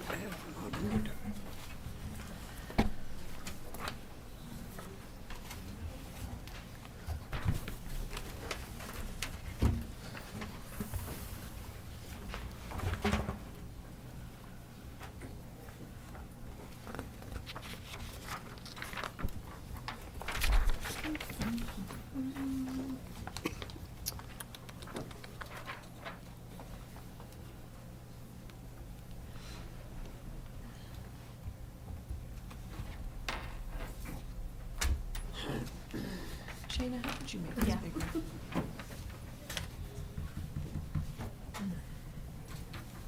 My fit tomato isn't going. All right, thanks.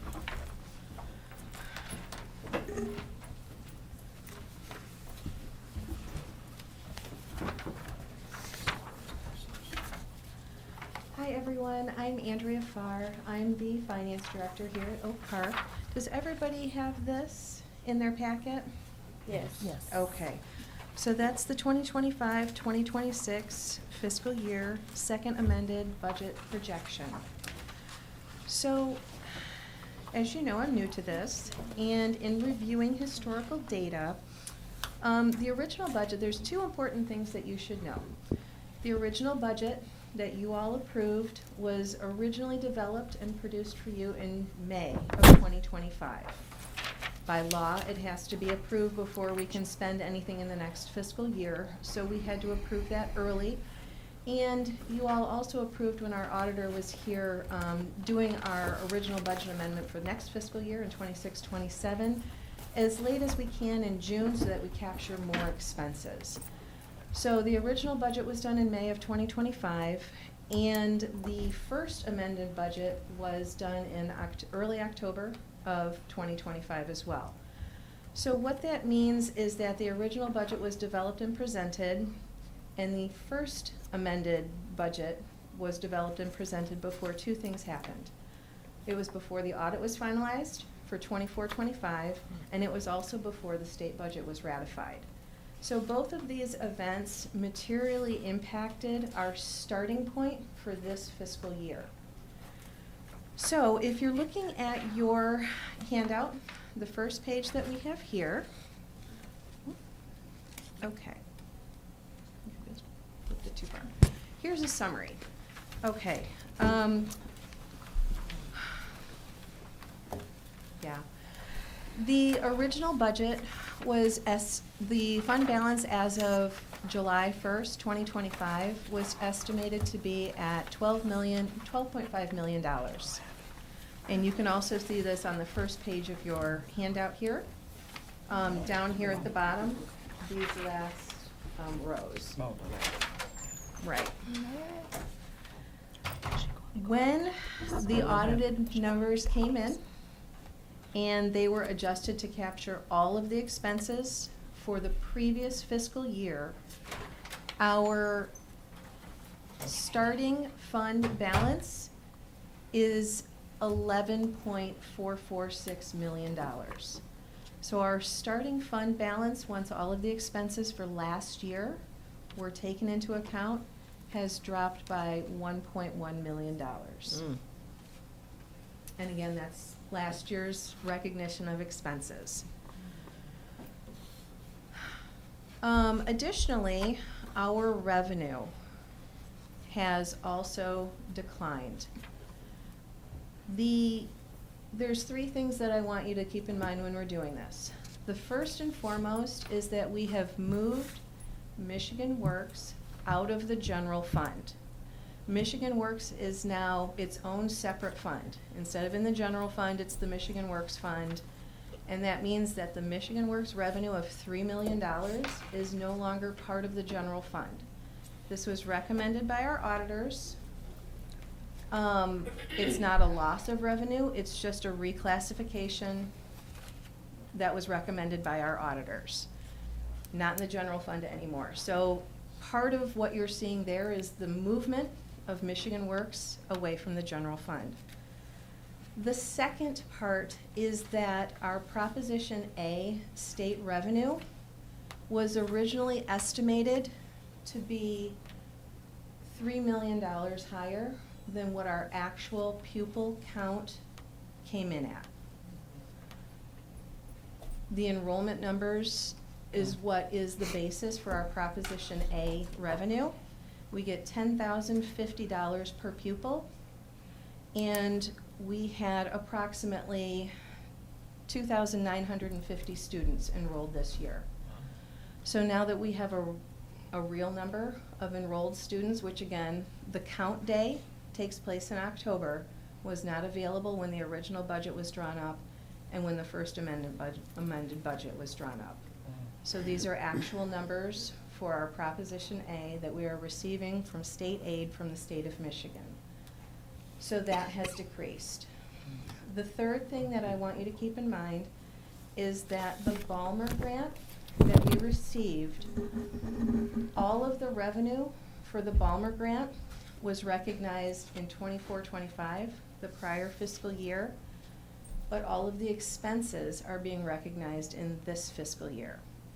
The Balmer grant, the way that it happens is that we receive a portion of the funding in one fiscal year at the beginning of summer school, and then we receive the other portion at the end of summer school after all students are taken into account, after attendance is taken into account. And this was our first year with the grant. We weren't really sure how it worked, but all of the revenue was recognized last year. So we're not seeing that revenue this year that we should have, and that's about $765,000 that should have been recognized in this year. In addition, we all have all of the expenses in this year. So this is really a true-up of all of the revenue and expenses that primarily were estimated before. I want everybody to know that this has been reviewed by our financial consultant and by our auditing firm. So the numbers that you're seeing here tonight are real numbers. They're actual numbers that have been reviewed by our auditing firm. Okay, so, this is the overview. And you'll see that our revenue went down 4 million. 3 million of that is Michigan Works being moved out. The expenditures did increase. And our fund balance also decreased. The beginning fund balance and our ending fund balance is also decreased. I'm going to move to the next slide, and we'll save our questions for the end, okay? Yes. And I'm happy to answer any questions at the end. Okay, so this is just an overview of the revenue only. So you can see that it's broken out in between local, state, federal, and intermediate sources. Our local stayed approximately the same. Our state dropped down by 1.1 million. The federal, you'll see the $3 million there. That's primarily Michigan Works because Michigan Works is federally funded.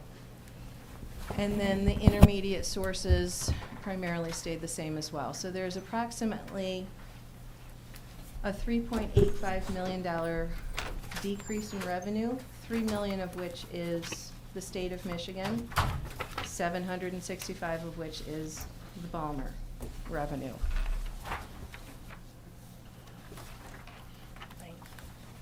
And these are our expenditures. And what we want to point out with the expenditures is that this breaks it out by category, and I'll walk you through all of these. You can see the difference in the final column to the right. It shows the increase and or decrease. If it's in parentheses, that means decrease. So our overall expenditures increased by approximately 1.4 million. Non-instructional expenditures went down by $375,000. The increase in total expenditures is driven primarily by instructional services for students. Those programs and services that directly support students. As you know, Oak Park is committed to ensuring that we provide high-quality support and instructional staff for the classroom. So that is where the majority of our dollars go, as with any school organization. The other increase is in maintenance and operations, which increased by approximately $1.35 million. This includes facility costs like utilities and maintenance. Those have gone up across the board for every business, school district, everybody in Michigan. We've got tariffs. There's a whole lot of, impact for people with expenses operationally nationwide.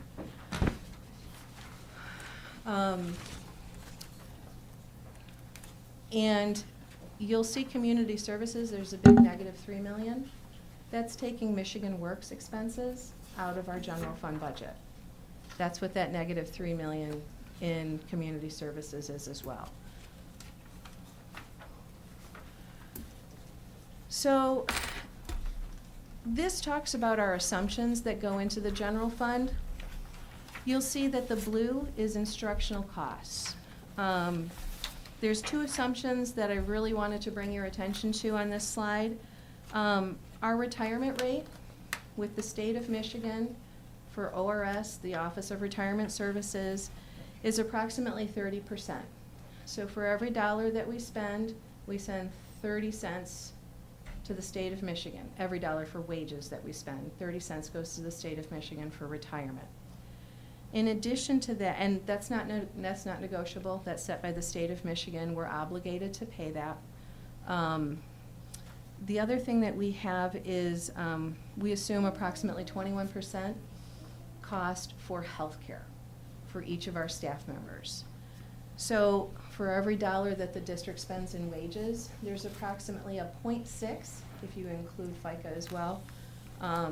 60 cents on every dollar goes towards healthcare, goes towards ORS, and goes towards federal taxes.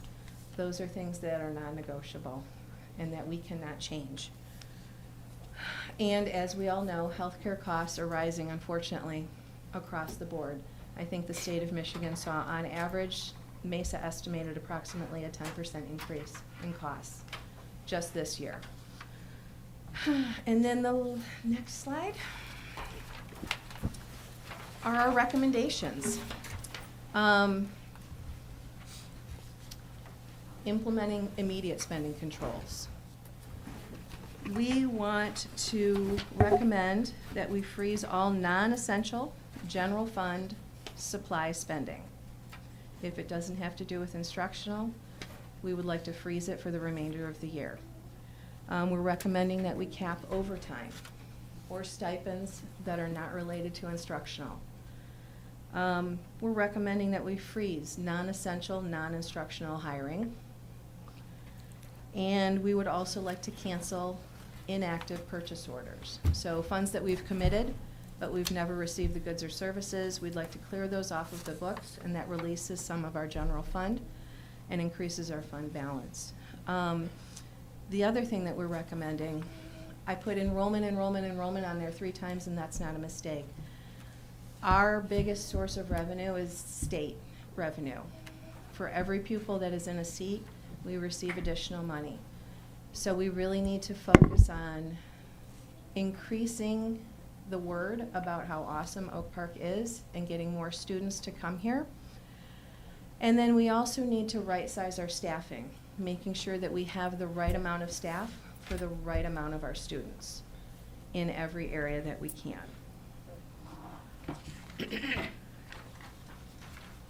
And then the last thing is questions. I know that we've gone through this quickly, and this is a big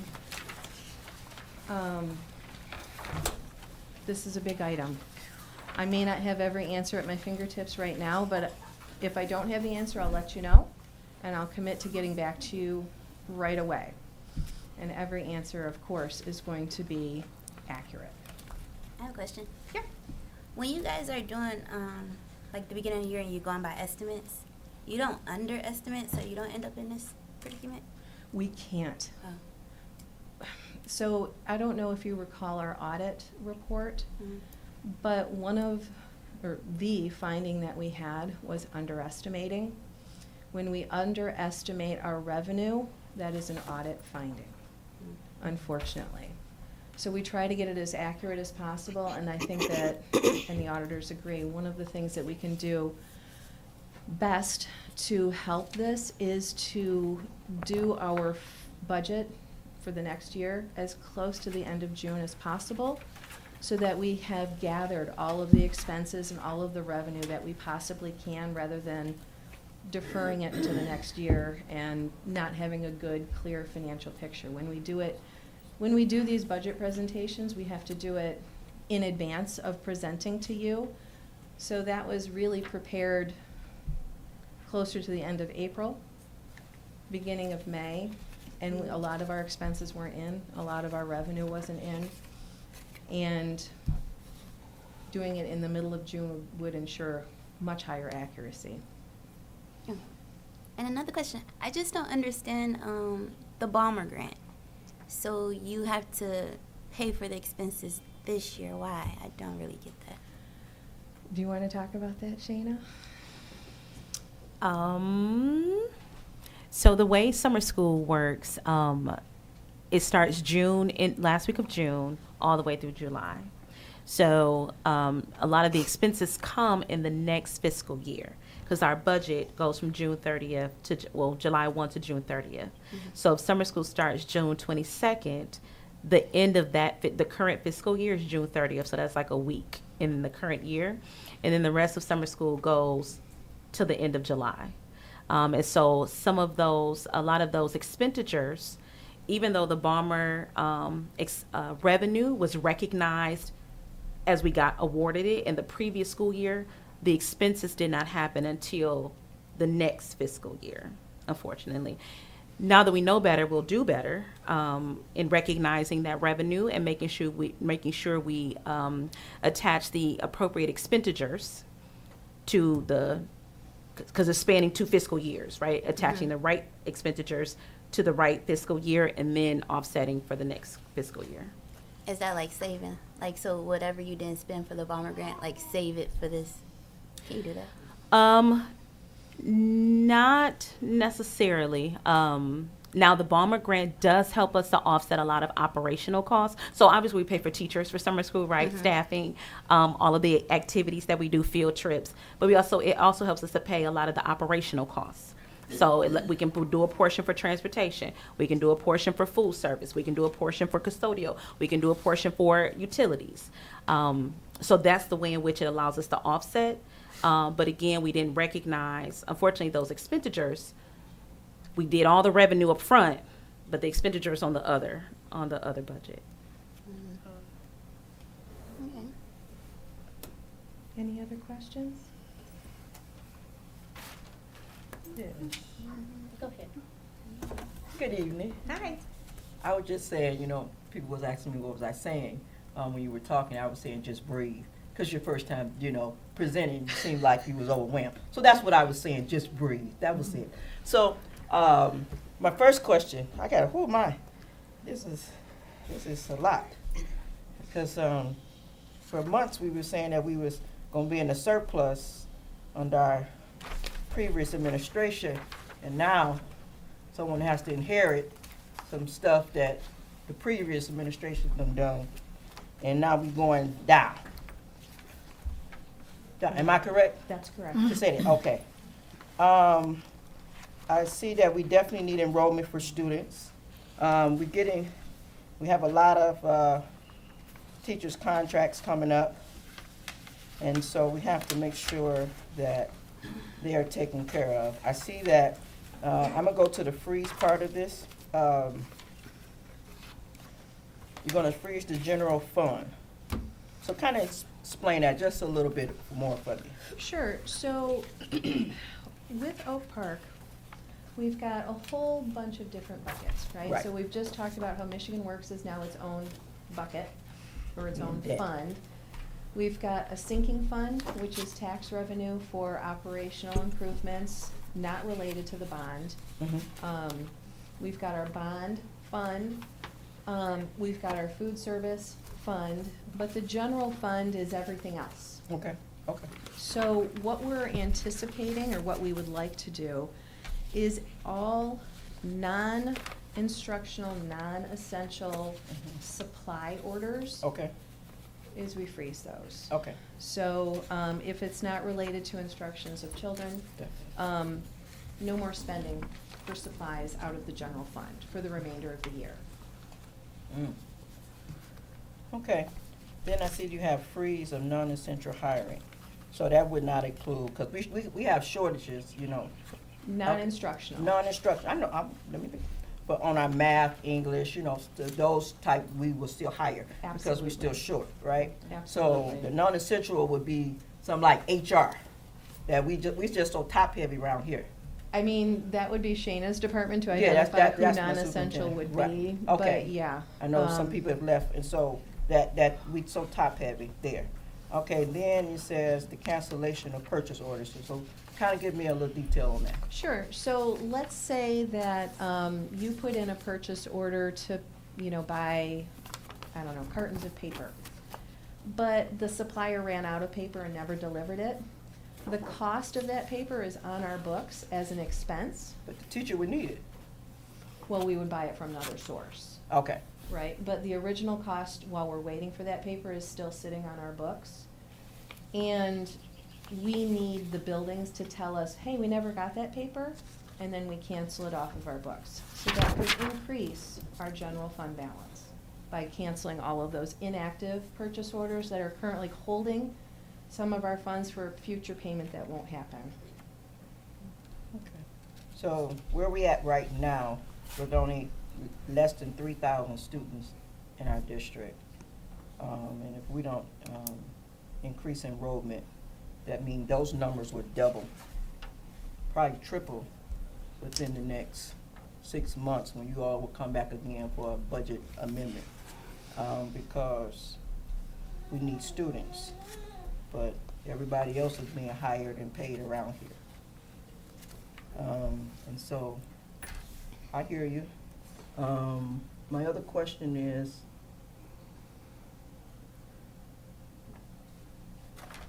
I'll wait on my next question. I think Don go ask it. But, I have a okay, question. we in I debt. just wanted to know, In other is there words, we quite in a bit debt. of inactive purchases out right now? Like, would you know, like around? What our normal process is that we send out, and you probably all received the spending deadline email from me Yeah. that says, hey, we're shutting off spending as of this day. You have to have all of your purchase orders in place by this day. And then our accounts payable supervisor sends out emails to the buildings and says, this is your list of inactive and open purchase orders by building. And I need you to tell me if you've received these or we're still waiting on them, what's the status of them, and if we can cancel them, then we get them off of our Okay, great, books. thank you. Any more questions? Yes, I do. I actually had a few questions. The first question is, at this moment, we have a, let's see, how should I ask this? With the amended budget, did we include the interim superintendent's salary into this? Yes, it is. Okay. So it's fair to say we have two salaries, that is, Yes. And the final budget that we present to you mid-June for 25-26 will wrap all of that up. Okay. So, for example, if there was a position that we have on our books and nobody is in that position right now, we would decrease the expense.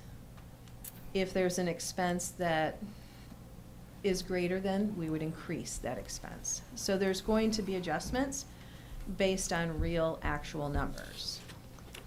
I recall back when the auditors were here, our amendment didn't come until after, before the audit. And I was a little confused, I guess, because the audit the amendment usually comes after. Yes, that's correct. So what you're presenting tonight is the answer to the question? Like, this is the amendment, well, now we have, some more revenue on this amendment. And these are projected, though. What the majority of districts do, and this is what I hear from our auditors and from our consultant, is they present the original budget towards the end of June, and then mid-year, they do one amendment, and then at the end of the year, they do the final budget. The quarterly amendments, and especially the one first quarter in October before the audit has even been finalized, is very soon. And not a lot of other districts do it that soon for this reason, is because there's not a lot of real numbers in terms of enrollment, in terms of our audited financials, in terms of the state aid final numbers. October is early to do the first amended budget. Is this a reflection from the findings of the audit? Because I recall it was overspending.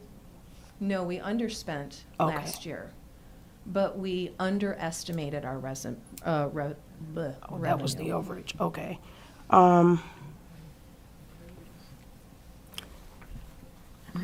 Under the revenue section, why did the state aid drop? Is it because of the enrollment?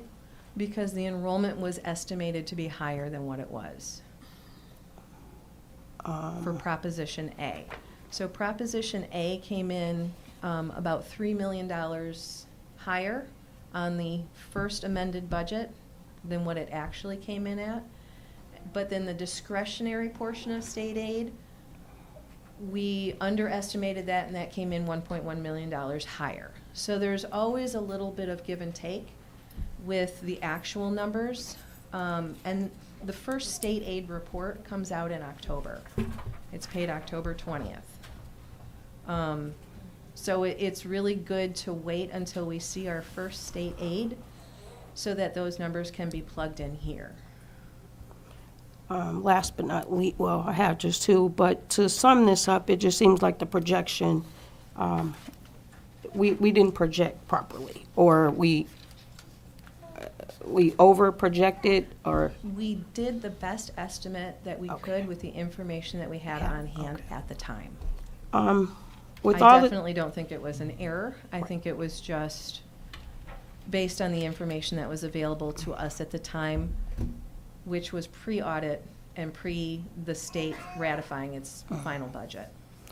So now that we have, we know what our enrollment is, and we know where we are and where we stand to hopefully correct this, what is the goal, other than the few that you mentioned in regards to the freezing, to make sure that we don't fall into a deficit? The goal is to increase our fund balance. A fund balance is like your savings account and for a rainy day, so that if anything happens or if we have unexpected expenses, we have a cushion. So our goal is definitely to increase our fund balance. And I think that I can, agree. Superintendent Murphy and I have been speaking about how we can implement that best. But I think that we're all in agreement that we need to keep a very close eye on spending. We need to look for revenue sources, potentially outside of normal channels that we've seen in the past, apply for more grants. I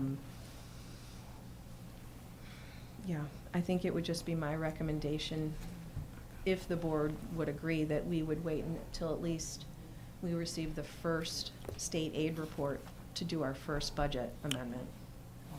And the other question I had was about the FTEs.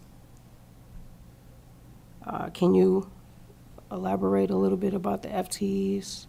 The full-time equivalent? Mm-hmm. Sure. What did you need me to elaborate? I'm going to go to my notes right now. 1 second.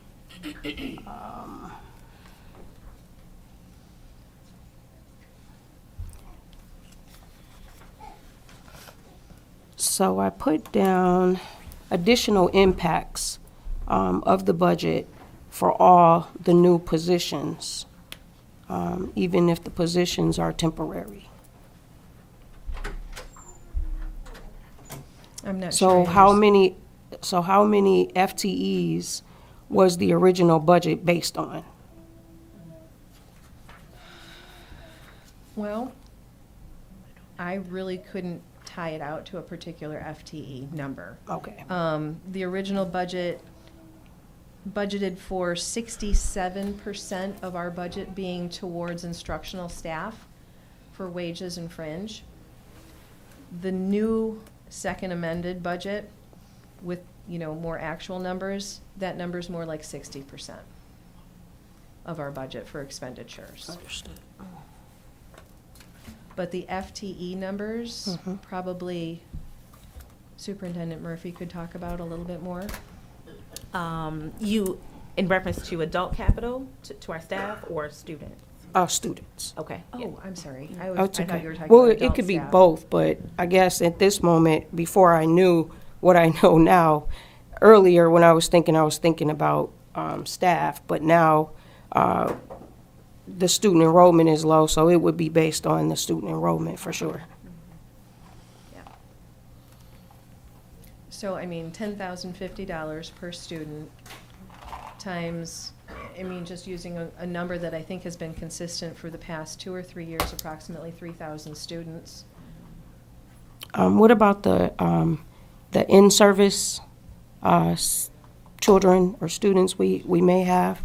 Like we are busing, we have in-service students, you know what I mean? Like parochial schools. Our PNPs, private, not public. That's a new word. I didn't know about the PMPs. Yes, I used to call them in-service. Those are covered under our title budgets. Okay. So we receive federal dollars for those services. All right, wonderful. 100% grant funded. That's all the questions I have. What's the average fund balance percentage? So what MSBO recommends is a fund balance that is not less than 11%. So we are right at 11%. We would like it to be higher. I think if my memory, go back, didn't we vote on something that our fund balance wouldn't go beneath, was it 18% or something? It's 15. 15%? And so we had 11%? We are at 11. So that means when we voted on something, help me out. If we voted on something that the board put in place, and now we at 11%, so that means someone did not follow what we put in place or voted for. Am I correct? Or can I say that? I think it's Conscious? a matter of, that's a good observation. I think it is a matter of timing. So the board voted on that board policy in May of 2025. And it was prior to all of these things, right? So before we had the correctly projected budget, before our audit was done, where we had a more accurate depiction of the financial health of the district, which is still healthy, by the way. You don't get into state trouble, all that stuff, until you 5% or under. So we're still healthy, and the reason we're doing this now is to catch all these things prior to us getting to June, tightening up, really being particular about what expenses are going out, how we're spending our students' money, to make sure we still provide great classroom experiences, while also making sure we're fiscally responsible. But the board policy was voted on in May of 25. Right. And then all the other stuff came. Okay. Yeah, because, I don't want us to go back to where, I believe, 14 years ago, when the superintendent came in and we was in $11 million deficit. And it seemed like the last 2 administrations, the budget had just been deteriorating from when we were healthy with money, and now we over here, and it's going down rapidly overnight. So I think, I thank our interim superintendent for putting something in place now that it should have been in place 5 months ago. And so I thank her for that. I thank you as well. You did a wonderful job today. And just breathe. I know it's a lot. It's a lot. And then you get in front of us and it's like, okay, I got to tell them this. And so, but I thank you for that. And I thank you for your honesty and letting us know where we at and where we headed to.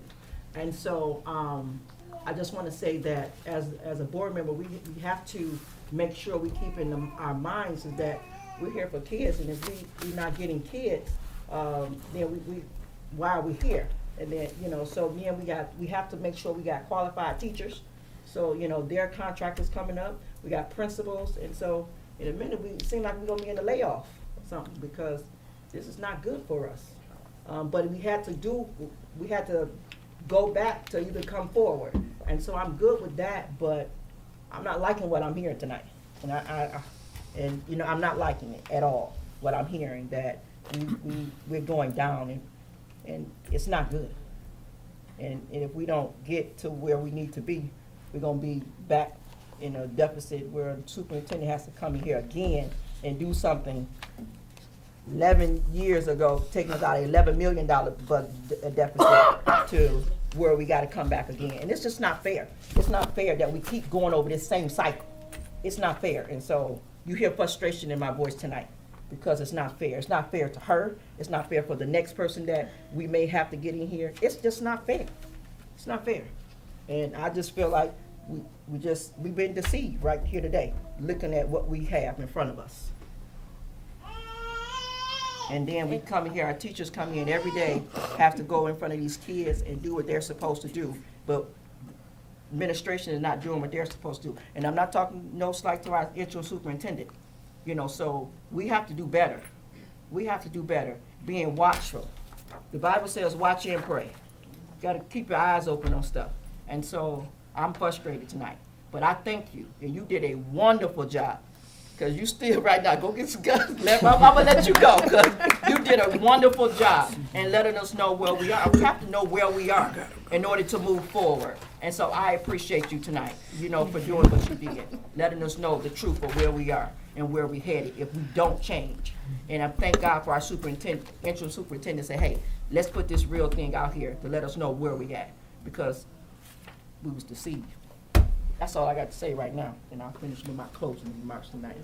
Thank you so much. Thank you, Ms. Andrea Farr, Thank you. for your report. Okie dokie. We will move to item number 6, reports. Interim Superintendent's remarks, Mrs. Shayna Murphy.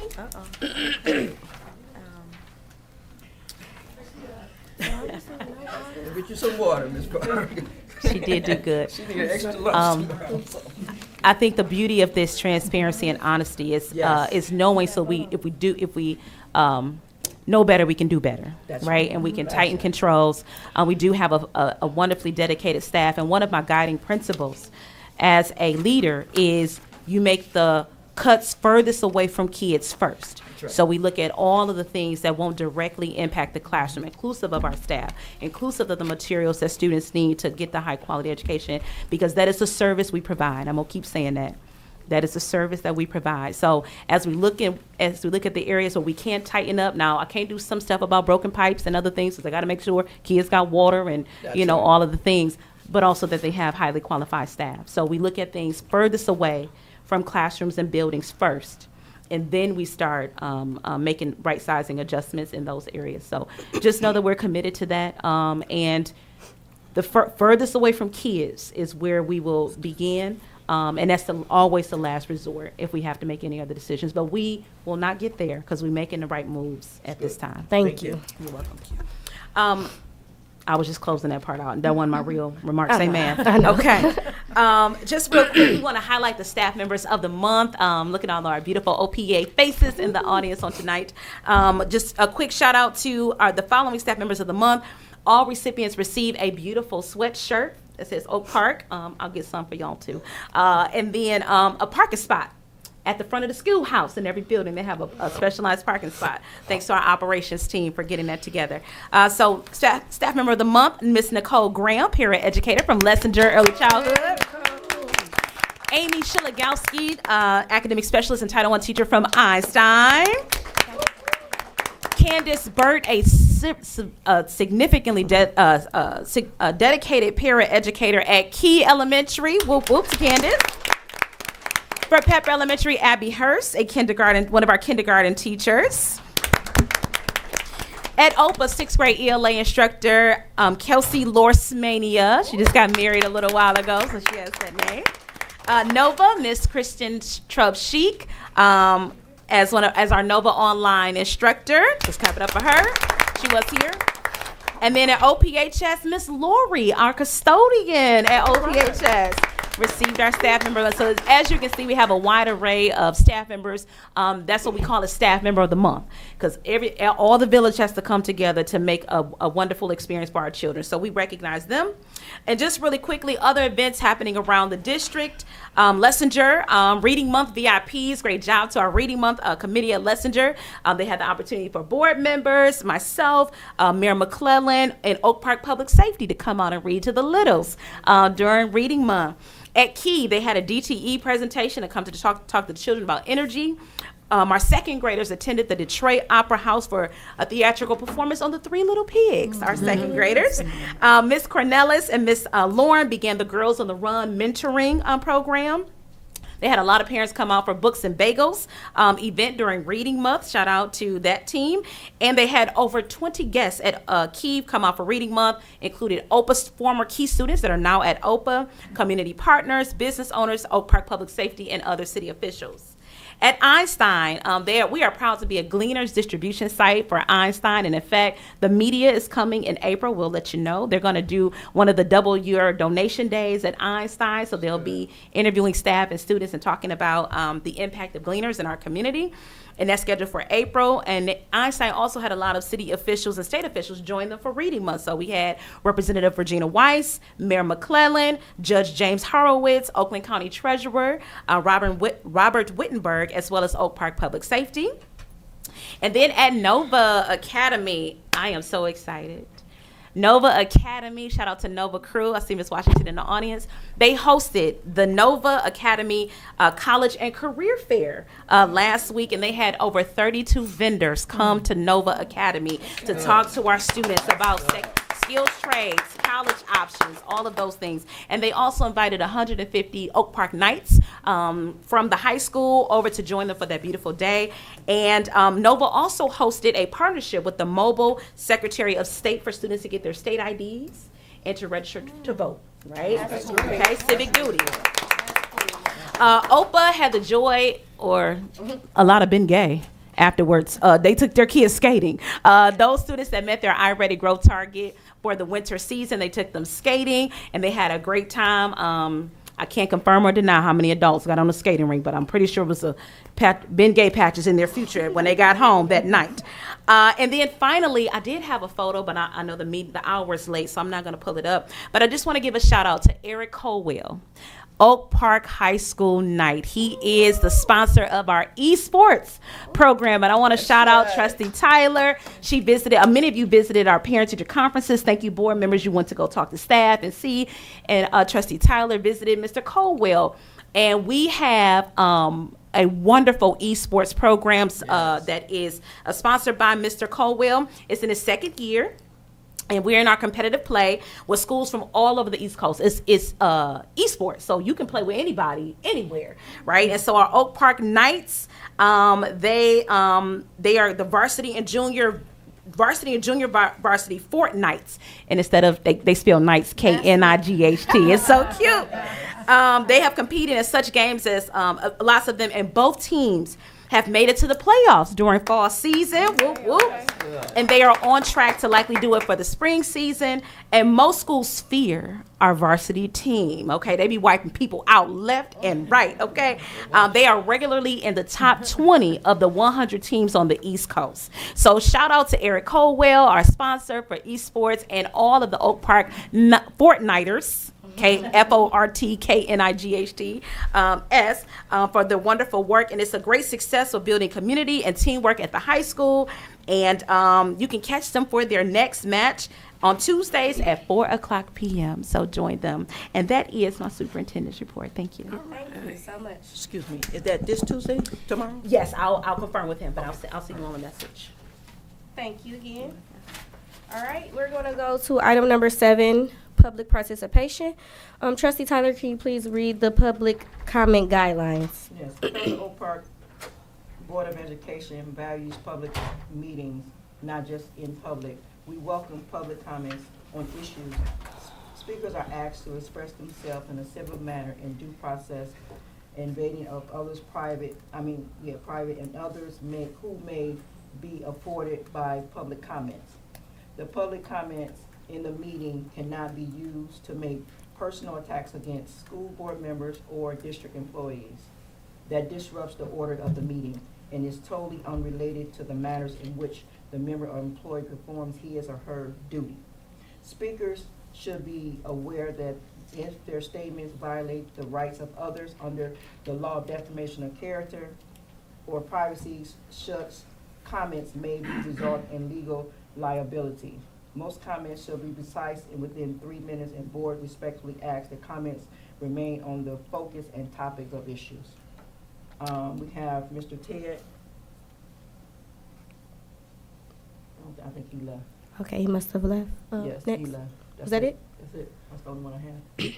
All right, we're going to ask anybody else going once, going twice. Okay, thank you. We will move on to item number 8, action items. Number 8A, approval of the amended budget for fiscal year 2026. Would anybody like to read that motion?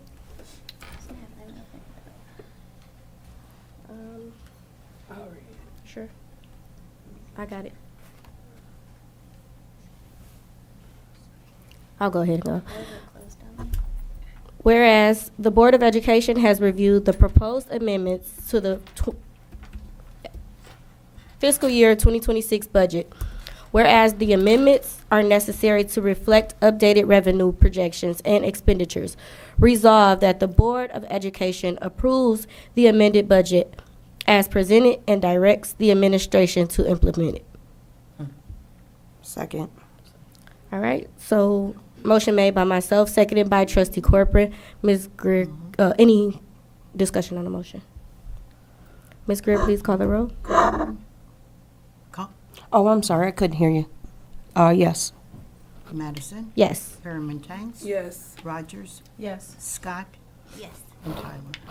Yes. Okay, that motion passes. We will move to 8B, approval of district-wide electrical agreement. Anyone like to read? I read.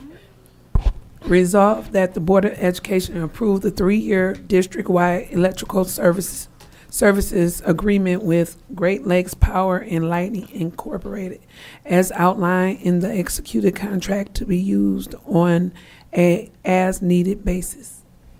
Any second? Second. All right, so motion made by Trustee Perryman Tanks and seconded by Trustee Scott. Any discussion on the motion? Yes, I have a question Same for Tiffany. Go Is ahead.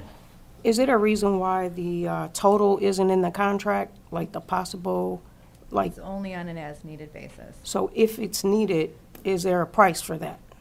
There's an hourly rate. That Yeah, is- so we'll get an hourly rate and a quote ahead of time. Thank you. That's it? Okay. Ms. Greer, can you please call the roll? Rogers? Yes. Scott?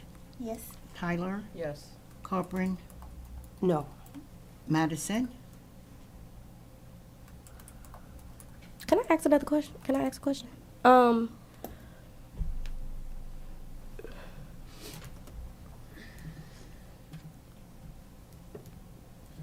Would this be in out of the general fund? It depends. It can be general fund or sinking fund, depending on what the project is or the immediate need is. Okay. Oh, no. And power and lighting. I will say, obviously needed, right? if I could interject a little bit. Okay. Most of the work, because Tiffany's operations, right, we have to just take care of the buildings. A lot of her stuff she has been able to fund out of the sinking fund, or find ways through the bonds that are phasing out to get a lot of the work done. So she taps those sources first before we ever tap general fund. And is there a way that we could know beforehand? Or once we approve this, it's just... Well, we could include in board updates then and if it inform is- you. yeah, Go ahead. We can still bring it back to the board if it is over that board threshold for approval. What's the board threshold? I'm sorry. What's the board- 31,321, I believe. Oh, man. I think I And must it's say as no. needed. And it's as needed. And it's as needed, correct? It's as needed. As needed. And this is for electrical work in the buildings. Correct. Right. In order for the buildings to function. Gotcha. That's true. Okay, I am going to say yes. Yes, okay. Thank you. I'm good. I'm saying yes. They need lighting. Ms. Grimm. Let me put them kerosene lamps out of Oak She Park said High School basement. That's it. All right, that motion passes. Thank you. We will go to item number 8C. Is it C? Yeah. C. Abatement of hallways at Einstein and Pepper Elementary. I can read it. Go ahead. Thank you. Resolved that the Board of Education approve recommendations for the abatement of the hallway floors at Einstein and Pepper Elementary to certify abatement services in the amount of $156,500 using sinking funds. Second. All right, so motion made by trustee Scott and seconded by trustee Tyler. Any discussion on this motion? I do. Yes, Corcoran first, please. I'm Trustee sorry. Corcoran. Oh, there was a bid, question. Oh, about the lowest qualified bid. This was the lowest qualified bid? Yes. What, if I could ask, what was the bid that was under this? Or I should say higher than this, because this was the lowest. So the board, as we have to consider all of the vendors that meet statutory requirements. So even if a vendor came in under a certain number, we have to also check their ability to perform the work against the state regulations. Correct. So I do recall that, I thought that the board get to see the bids. Is that not for this one? It was in your board packet. It should have been in there. I see one. I don't see the other bidders. It should have been in No, there. there's another. I It don't. may have been in I the- just have that one company that we're bidding on. It's Anyone in there. else see it? It's in your board book. There's two. I'm sorry, let me look.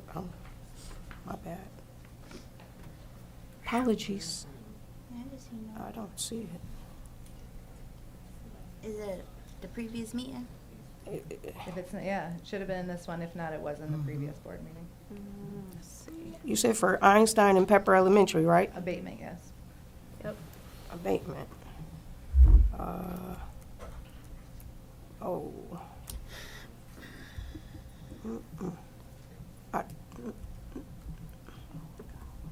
I don't, I see the So it same may have price been for twice. under, let me go to last meeting, it was an informational item.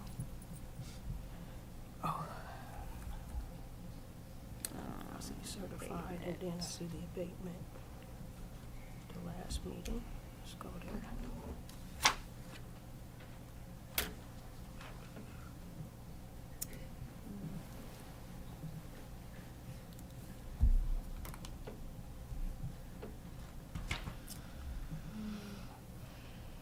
That was under informational item. Already, 1 second.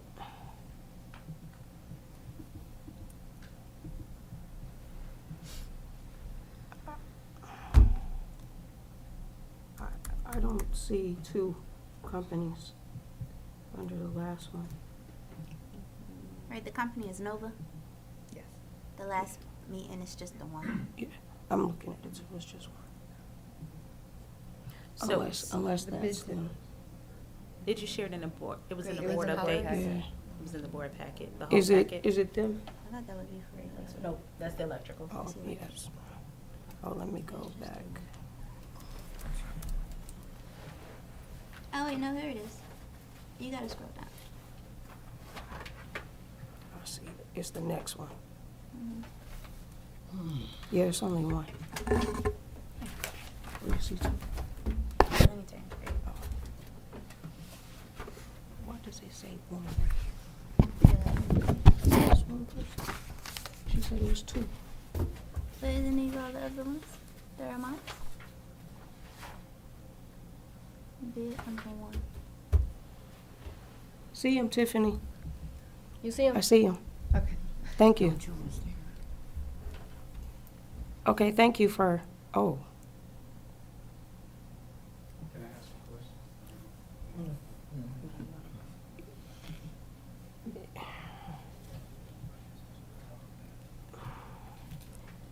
Could you elaborate why you didn't get another one?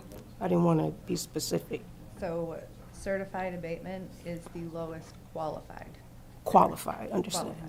Qualified. Okay. So another, well, I won't share that unless you ask me to. Please. Share.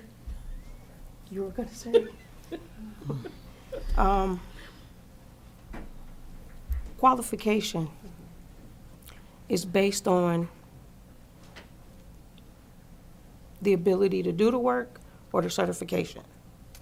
Or because you also have So there's coding. certification, there's compliance Mhm. regulations that must be followed.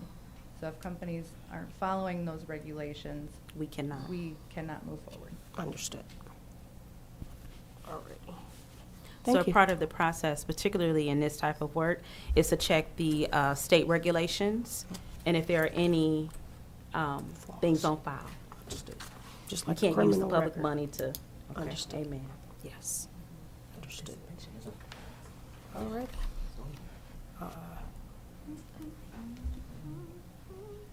So that was the vetting process. Okay. And if you don't mind, can you just define real quickly abatement for those that might not know what abatement is? It's the removal of asbestos or any sort of mold remediation. In this case, for Pepper and Einstein, it's abatement of the hallway flooring. Thank you. I don't have any more questions. Anybody else have any questions? Trustee Tyler?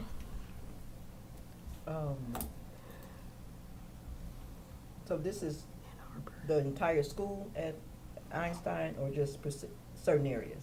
Hallway floors at Einstein and Pepper. That mean the whole school? Oh, I do have Yes. a question. Okay. Y'all should have brought this to us before we had to put a freeze on Yeah, money. yeah, I'm that's what I hesitant. was about to say. But Yeah. They should have brought this before. This Right. is sinking fund, it's not The sinking general fund, fund. okay, It is so sinking you're assuring that this is sinking fund? We have, I believe, 1.9 million in sinking fund right now. That all of this we approving is coming out of sinking fund, not the general. Right. Okay, I'm a trust the superintendent because I'm a truster today. Got my word. Just please, because I'm hesitant right now. Is this abatement needed because of the age of the building, The maybe? age of the flooring. Oh, yeah. Okay. All right, any more questions? All right, Ms. Greer, can you please call the roll? Scott, Yes. Madison, Yes. Copeland, Yes. Herman Tanks, Yes. Rogers, Yes. and Tyler. Sinking fund, yes. Noted. Okay, we're gonna move to item number 8A, approval requested for an out-of-state overnight field trip to Six Flags. Would anyone like to read this motion? No, 8D. 8E. Oh, 8D. Something wrong. A, B, C, D. A, B, C, D. Oh, it's me, I'm wrong. Okay. Approval of district-wide moving agreement. Go ahead. Resolved that the Board of Education approve a 3-year district-wide moving services agreement with Premier Relocation Services as outlined in the executed contract to be used on an as-needed basis for major projects. Motion made by Trustee Pearman Tanks, any second? Second, who just said that? You? Seconded by trustee Tyler. Any discussion on that motion? I do. Same. Go ahead. Thank you. Mhm. Sorry. Again, I didn't see any amounts. And There is no amounts, it's as needed. No, but It's as needed. In the case of OPA, that's coming up for spring break, this is covered by the bond. the bomber, The bond. the bond, The bond, the bond. yes. In the bond, how much money we got in the bond? I'm scared nowadays. We will be presenting that to you shortly. Okay, wonderful. Shortly. We got to vote on this now? That's it. We gotta vote. Because the Is it scope of that, approximate, estimate? the scope of that project is, how many? For OPA furniture, Mhm. removing approximately 700 student desks, 80 teachers' desks, along with the chairs for each student and teacher. So if we know how many we're moving, and we tell them, why can't they give us a price? I was just saying. It That would be depends me. on if how- my- It depends on how many movers we have here, but we're probably looking at 15,000. Okay. Without them? Or with them? With them. Okay. With them. I remember Tyler was saying something about the custodians moving last time. I can see why she's saying that now because, you know, we just heard and I don't know if that's a viable plan. I don't even know the last time we had furniture, so I don't know what they was moving. Now, they may have been moving stuff from classrooms. Yep, she did it. New furniture, in and out. Yep, she did. Her and Gentry and the clans. Well, if that was over, I can understand the reservation, especially after the previous conversation. Yeah. Because spring break is only 5 days. We've got the most custodial concerns at open. I'm pretty sure you've heard those things. Yes. So we're trying to balance. Remember, this contract is only for this as-needed major project of quickly getting out large items so that the people can bring in the new items and the people can clean.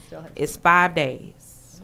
So it's Now, we were hurry up. moving stuff that may have been June, July, August, before nobody was in there. Okay. But this would only be on an as-needed basis. The first invoice would be just specifically for this open move because 5 days, 75 adult chairs and desks, 700 to 750 student chairs and desks out and then in and cleaning the house. And this contract is for how long? 3 years. Why 3 years? I mean, because if we just move in, It's just to help lock in pricing, the best pricing.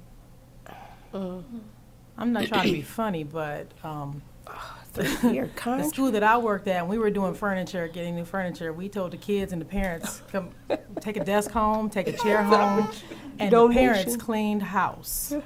They came and got everything.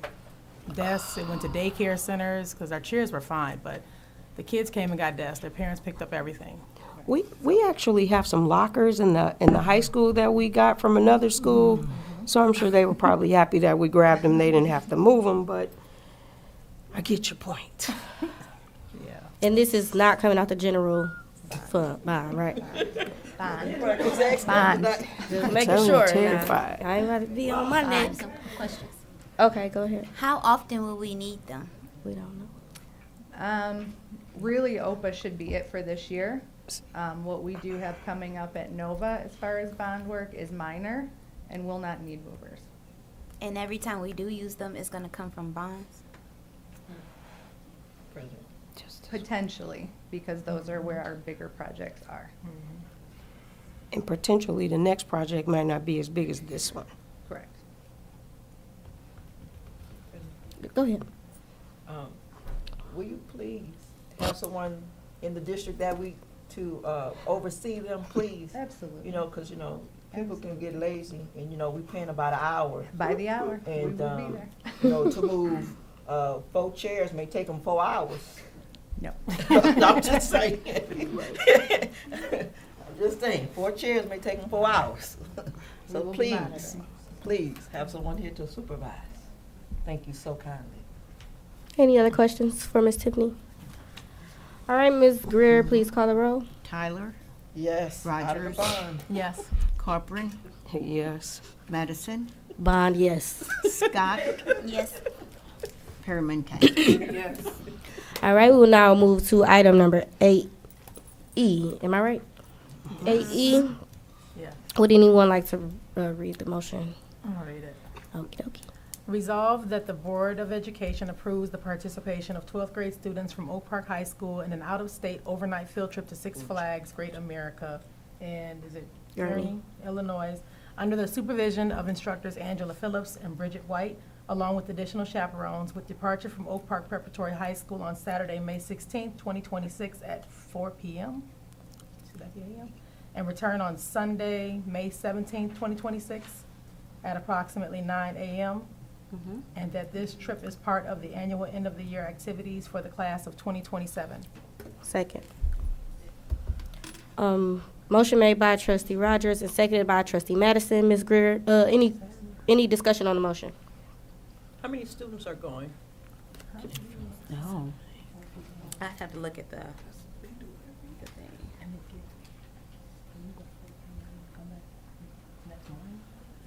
Yeah, says overnight. Six Flags, let's see. Oh, we didn't include it. I can follow up. I don't have the number offhand. No. And this My is their, concern- My concern is making sure we have enough Enough chaperones per chaperones, student. absolutely, absolutely. And I see trustee Rogers thinking real hard over there. This is this is an annual senior night that Six Flags holds each year. It's an overnighter, and it's a normal Six Flags sponsored trip for senior classes. I was just looking there, leaving Saturday at 4 p.m. and coming back Sunday at 9 a.m. Okay. Yeah. Okay, so they're not, okay, I get it now. I get it. Okay. oh, she's saying they're gonna get there too late for the ride. That's, it's just, They they're got not going to Sunday. ride any rides or anything. No, Yeah, don't do it's that a certain Sunday. time frame. Six Flags does this every year. It's a certain time frame, Okay. and Oh. they're prepared for the. It's a night Oh, thing. okay, Yeah. okay. That makes sense. And is there like trip for like after prom type of thing? Yes. What date is this? 16. Yes. And the yes, prom yes, is like the yes. 13th, right? Yes. Yes. That's cool. I like that. Ms. Greer, can you please call the? Oh, any other discussion? Anybody else? Ms. Greer, please call the roll. Perriman Tanks, Yes. Rogers, Yes. Madison. Yes. Tyler, Yes. Corcoran, Yes. and Scott. Yes. All right, that motion passes. We will now move to item number 8F. 8F. Anyone like to read that motion? I will. I will. Resolved that the Board of Education approves 7th grade students of Oak Park Preparatory Academy to attend an out-of-state field trip to the Toledo Zoo in Toledo, Ohio. Sorry. On Wednesday, June 10th, from 8:30 a.m. to 3 o'clock p.m. under the supervision of instructors Margot Haichu and Amber Miller, Counselor Aaron Williams, and additional chaperones. Any second? Motion made by myself and seconded by trustee Tyler. Any discussion on this motion? Trustee Corcoran? Just to mention that it's this year, Yes. 2026, that's it. That's it. Anybody else? Ms. Greer, please call the roll. Perriman Tanks, Yes. Rogers, Yes. Madison. Yes. Tyler, Yes. Corcoran, Yes. and Scott. Yes. Excuse me. Was that it? All right, that motion passes. We will now go to item number 8G, acceptance of consultant contract for Kwame Stevens. Anybody like to read that motion? I can read it. All right, trustee. Resolved that the board hereby accepts and approves the consultant contract for Kwame Stevens under the terms and conditions presented and authorizes the appropriate officers to execute and implement the agreement on behalf of the board. Any second? Second. Who said that? All right. Motion made by trustee Scott, seconded by trustee Tyler. Any discussion on this motion? I have some questions. Tyler, I heard you first. Yeah, Trustee Corcoran. Well, first I would like to start off by asking the question that's in the contract under section 3. It says identify to provide academic and/or financial support in an effort to serve our teachers, staff, and students. And students. I didn't understand that. The majority will be academic support. Financial support may come in helping us think through any grants that may be available, making sure we complete the required reports for those grants, especially because a lot of them do fall under, reporting requirements do fall under teaching and learning. Could also be, making sure that we are spending money in the right direction, which is closest to the kids, and getting them what they need. So those would be some examples, but the majority will be academic, along with helping the Office of Teaching and Learning submit the required Nexus and JAMS reports related to grants connected to the teaching and learning questions. Okay. Any other?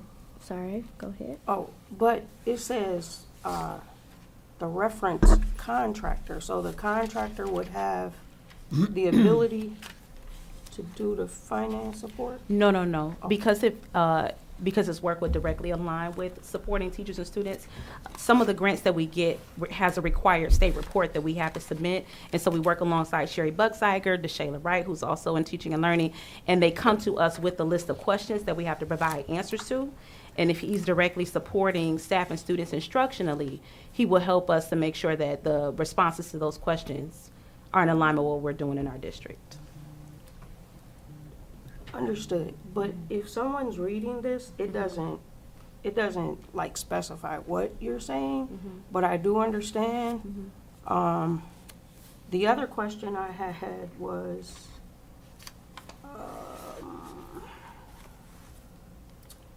the 23G grant, it says the support, the work, the scope of work again.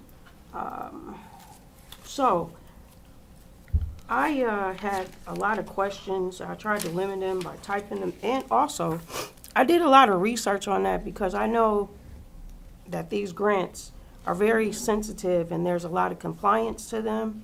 And this grant, the 23G grant, I looked up, I just Googled everything actually, and the State School Aid Act, this grant is from 1979.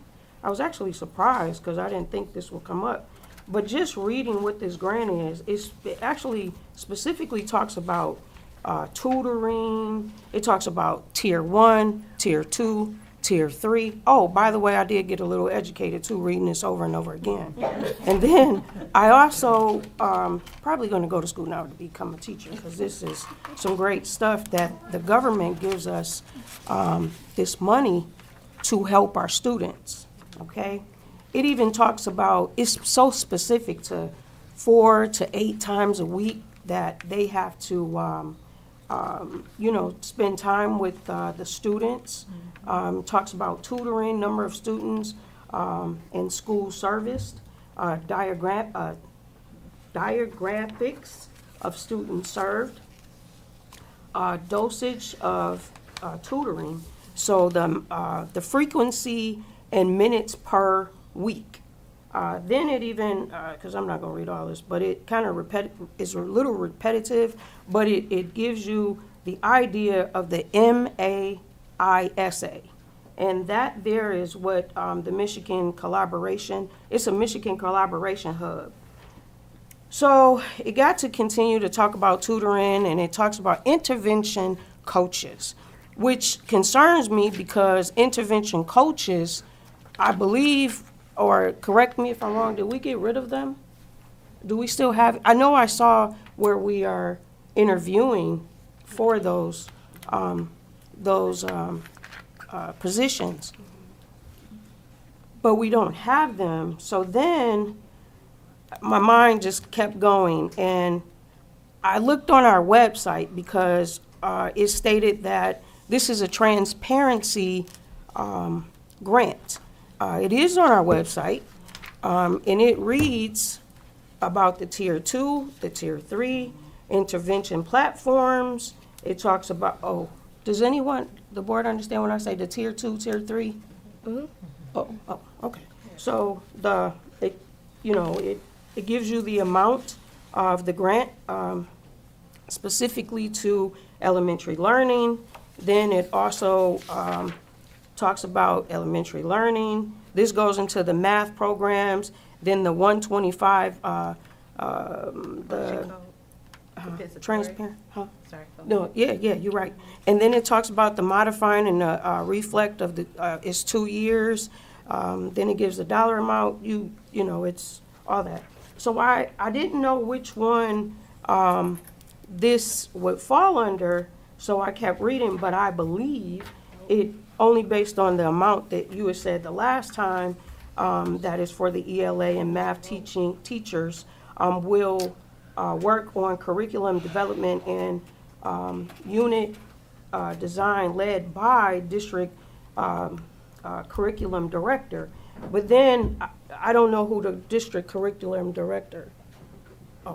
So, but you're hired into the district. And then it says teachers will collaborate to rewrite and refine instructional units, develop and revise common assessments, and ensure that all materials effectively support students' learning and achievements.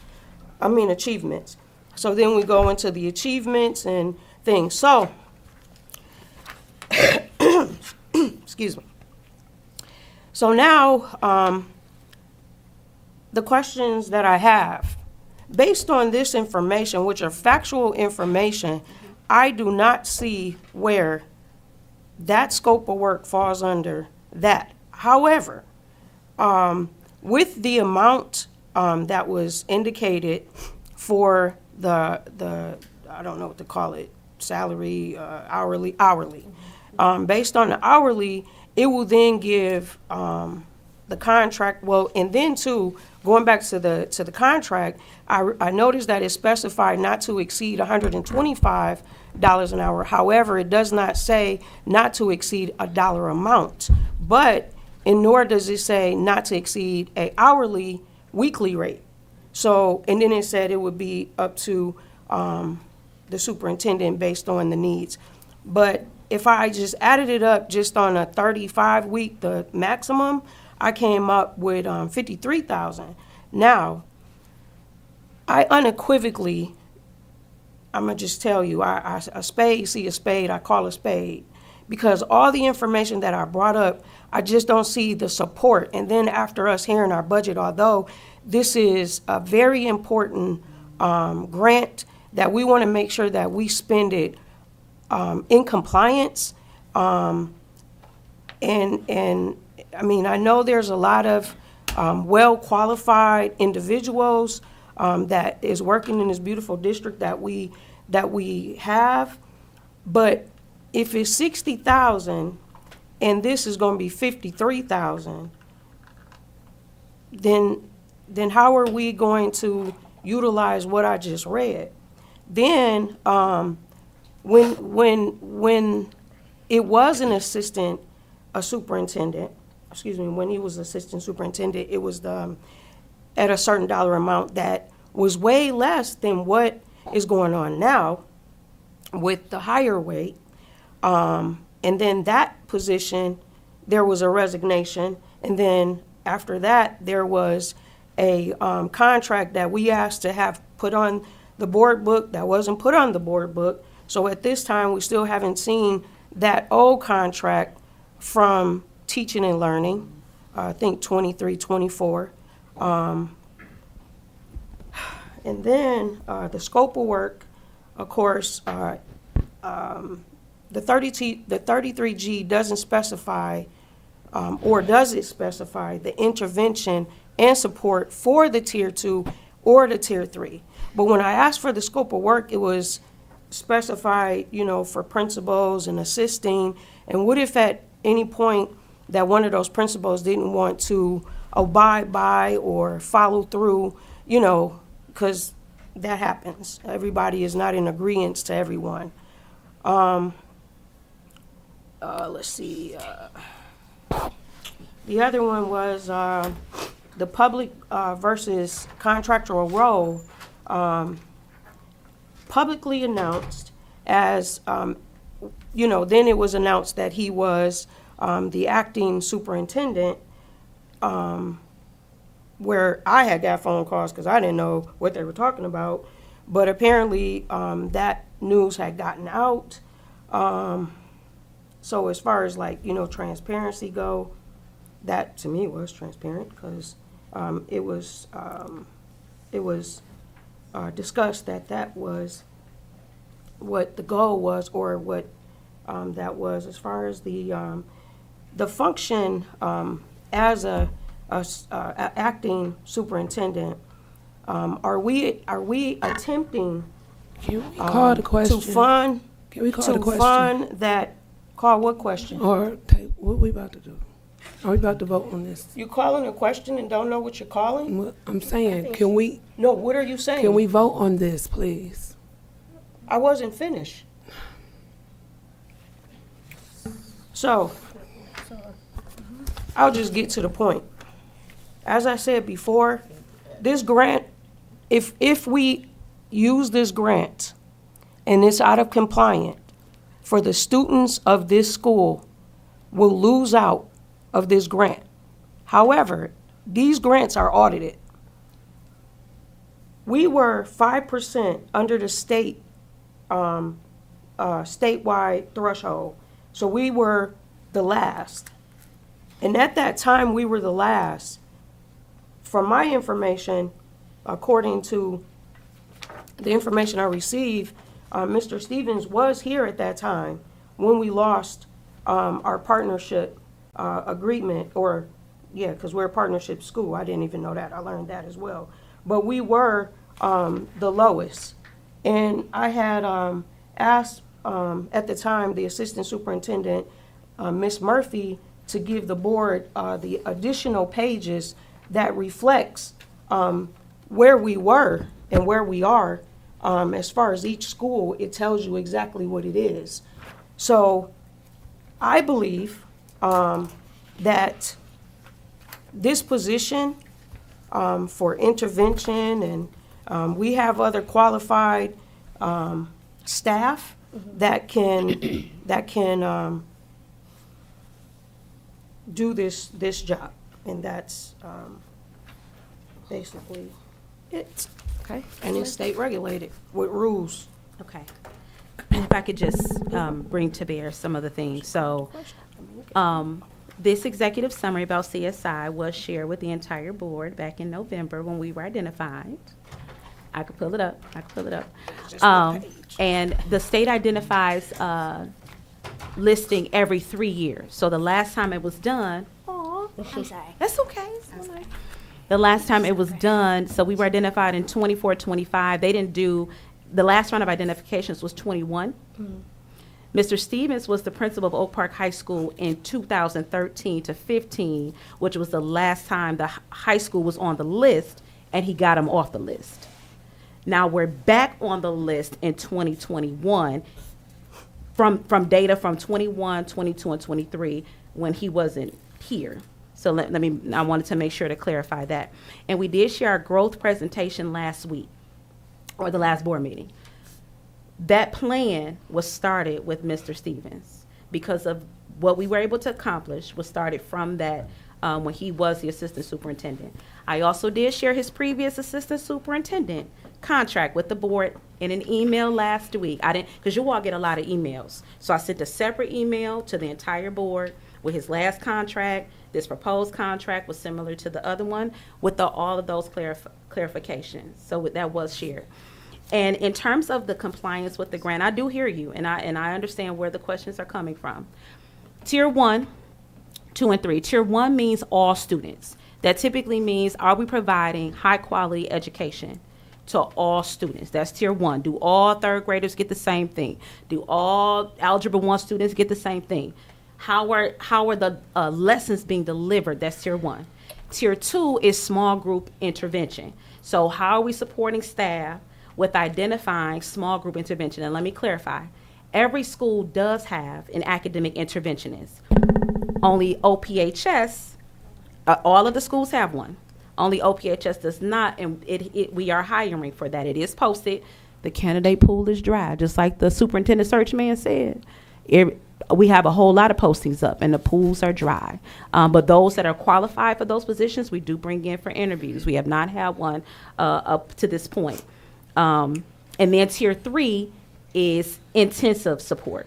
The way in which, and we will be in compliance with the grant, the way in which Mr. Stevens supports the work of this grant is in tier 1 and tier 2.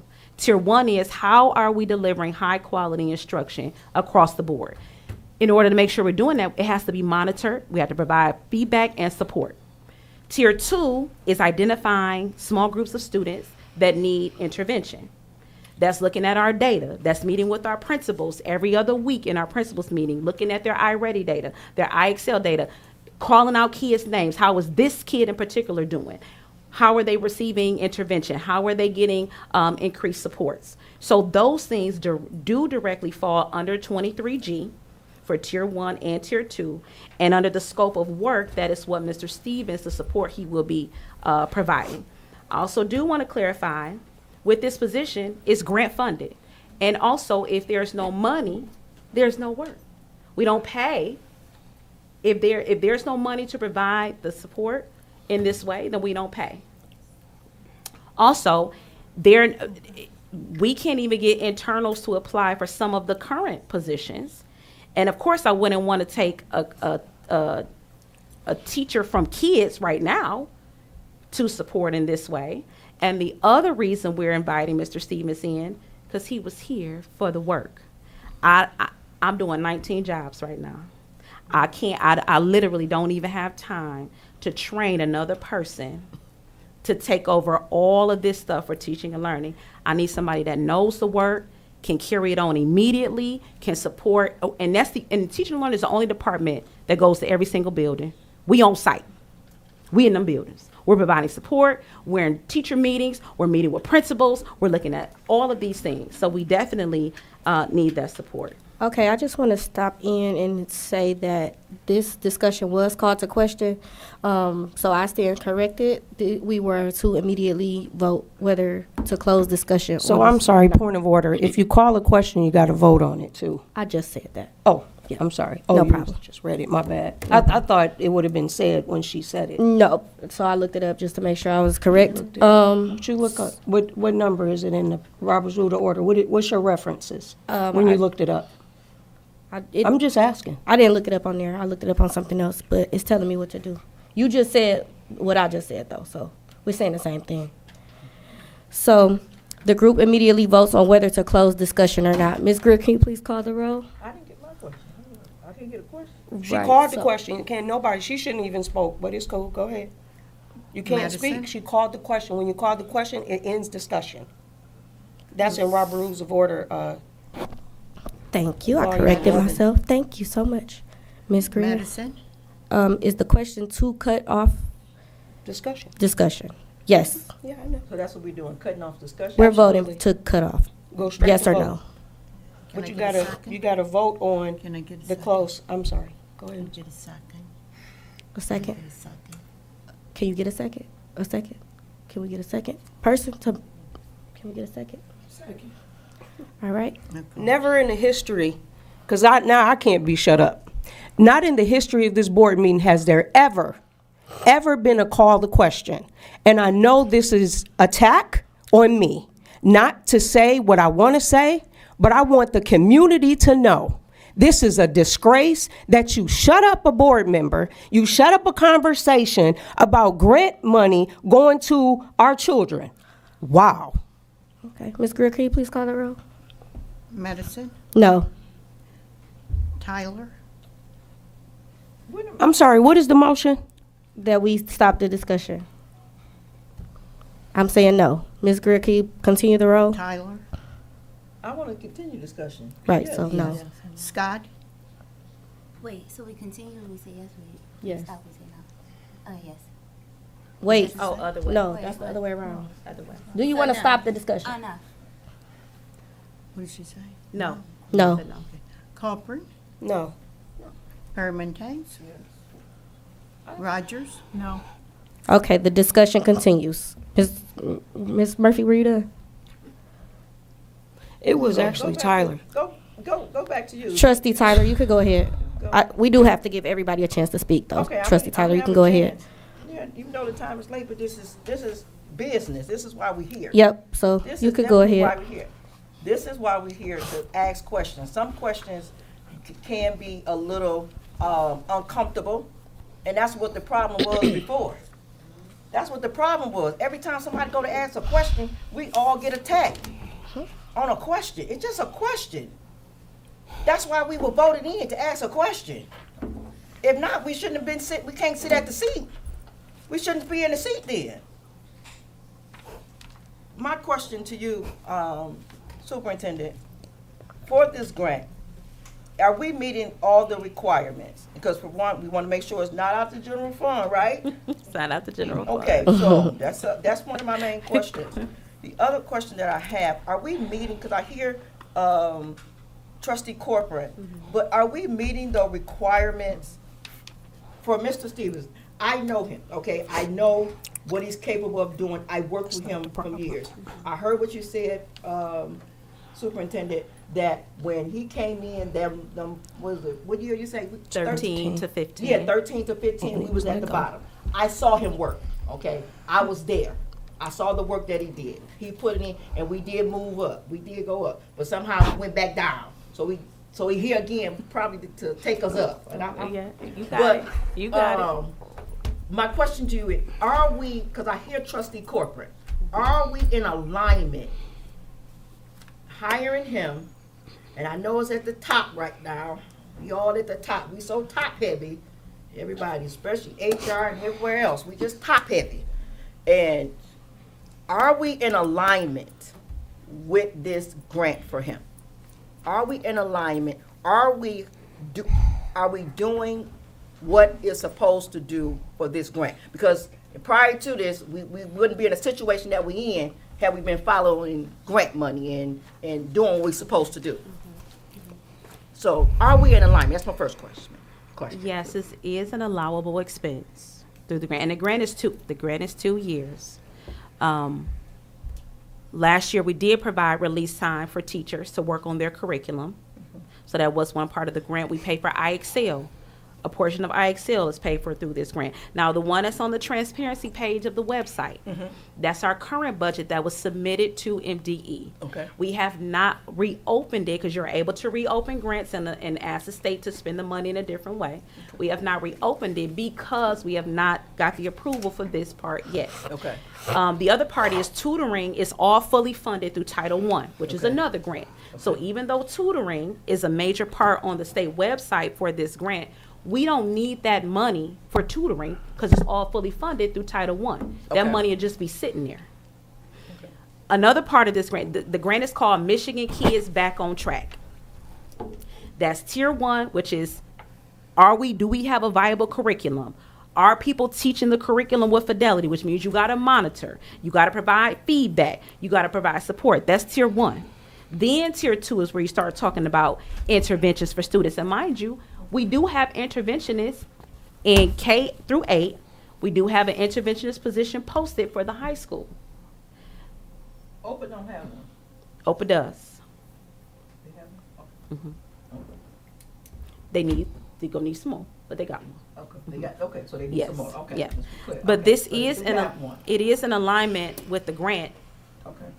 in terms of Tier 1, Tier 2, and Tier 3. Now, we can earmark the money for additional positions, but it's gonna sit there. Okay. Because we got 10 vacancies. Right, understood. I just want to make sure that we're aligning where the money needs to go to be allocated, that the grant is, the person in the position, making sure that the money is going where it's supposed to do for the grant. That's my only thing. Yes, it's at the top. It's at the top. And I'm okay with that, but, we have to pay for quality at this point. But like I said, I do know, from when he came before, we were at the bottom and we did go up. I was here at that time. And then, like you said, we went back down when he left, so he's coming back again to help us out again. But I just need to make sure that we are in alignment you know, in following the federal laws and making sure that we're allocating the money where it's supposed to be for kids. Absolutely. And we need another behavior, that intervention, so we can get these test scores up. Absolutely. I Now, think I'm doing for a second. we can't pay for behavior interventions through this grant, but the high school is getting their BI back. We need to put And it I on will- hold then. I think we need to put that on hold and focus on education. I will. The lead officer for Here, yes. I will also say, mentioning being top heavy. I do understand that perception, that is, or reality, or however we're thinking about it. I will say teaching and learning is the only department that goes into the buildings every week. That's not to say that our other departments should, because that's not the nature of their work. But we have to go in the buildings to support teachers. We are Shayla's in POCs every week. Kwame is in sometimes he delivering PD for free 99, and then doing other things. We are the boots to the ground department. And right now, I only have one dedicated person to teaching and learning. Right. But teaching and learning is the business of the school district. That's true. So we have to find a way. Otherwise, all our schools gonna be on that red sheet. Understood. All right. Thank you. Any other discussion? I just have one thing. I just want the public to understand. Do not misunderstand me. I didn't, not one time, question his ability, okay? So let's get that straight. I did not question his ability. I know his ability. But my issue is the grant. The grant cannot be used for that purpose, for the purpose that they gave. According to the research that I've done, and according to the contract that I read, it specifies to me more of like a financial allowance, like, and I believe that if we didn't have the grant, how would he be paid? If we, Can I see that? this, oh, yeah. Oh, just the one. Thank you. How would he be paid? Because I looked up a word called supplanting. Supplanting means that if you didn't have the grant money, how would you get paid? And I promise you, I have taken days. That's why my voice is hoarse. I have read and I have read, because the one thing that I am is a factual person. I like to have the facts. And the fact of the matter is that he does the work. He was here in 13 and then he left, and then he came back, and then he became this. I get it. He's in here. I'm not, that's not my issue. My issue is the contract. It doesn't specify enough for me to be at a minimum. There's $60,000 allowed it for something else, but yet this is going to a contractor. When we have, I believe it was yourself, Sherry, and I think it was Kwame at the time. So if these two people are gone, then this person is left in teaching and learning. So, and they're hired into the district. That's just my concern, and the Michigan compiled laws, thank you. The Michigan compiled laws say that. It doesn't say an assistant superintendent to be paid. And that's just it. I'm not going. And then as far as the contract, I'm sorry. As far as the contract, I would like, and I really actually hope that the board would like, because that is our role as a board person, is to make sure policies and contracts, that's what we are supposed to do. And I think that if, or however the vote turns out, that the contract needs to be specified a little bit better than what it is in regards to the limit, the limit. Because if we only have 60,000, are we just gonna use all that? Because you did say we had this grant 2 years, and what did we do to them 2 years? Who was doing that work? You know, like who's getting paid from the grant? But if it's 60,000, it doesn't sound like it was even used. I don't know. But I just, that's just my concern. It is not a beat up. It is not, I mean, I see the spade. I play Bid Wiz.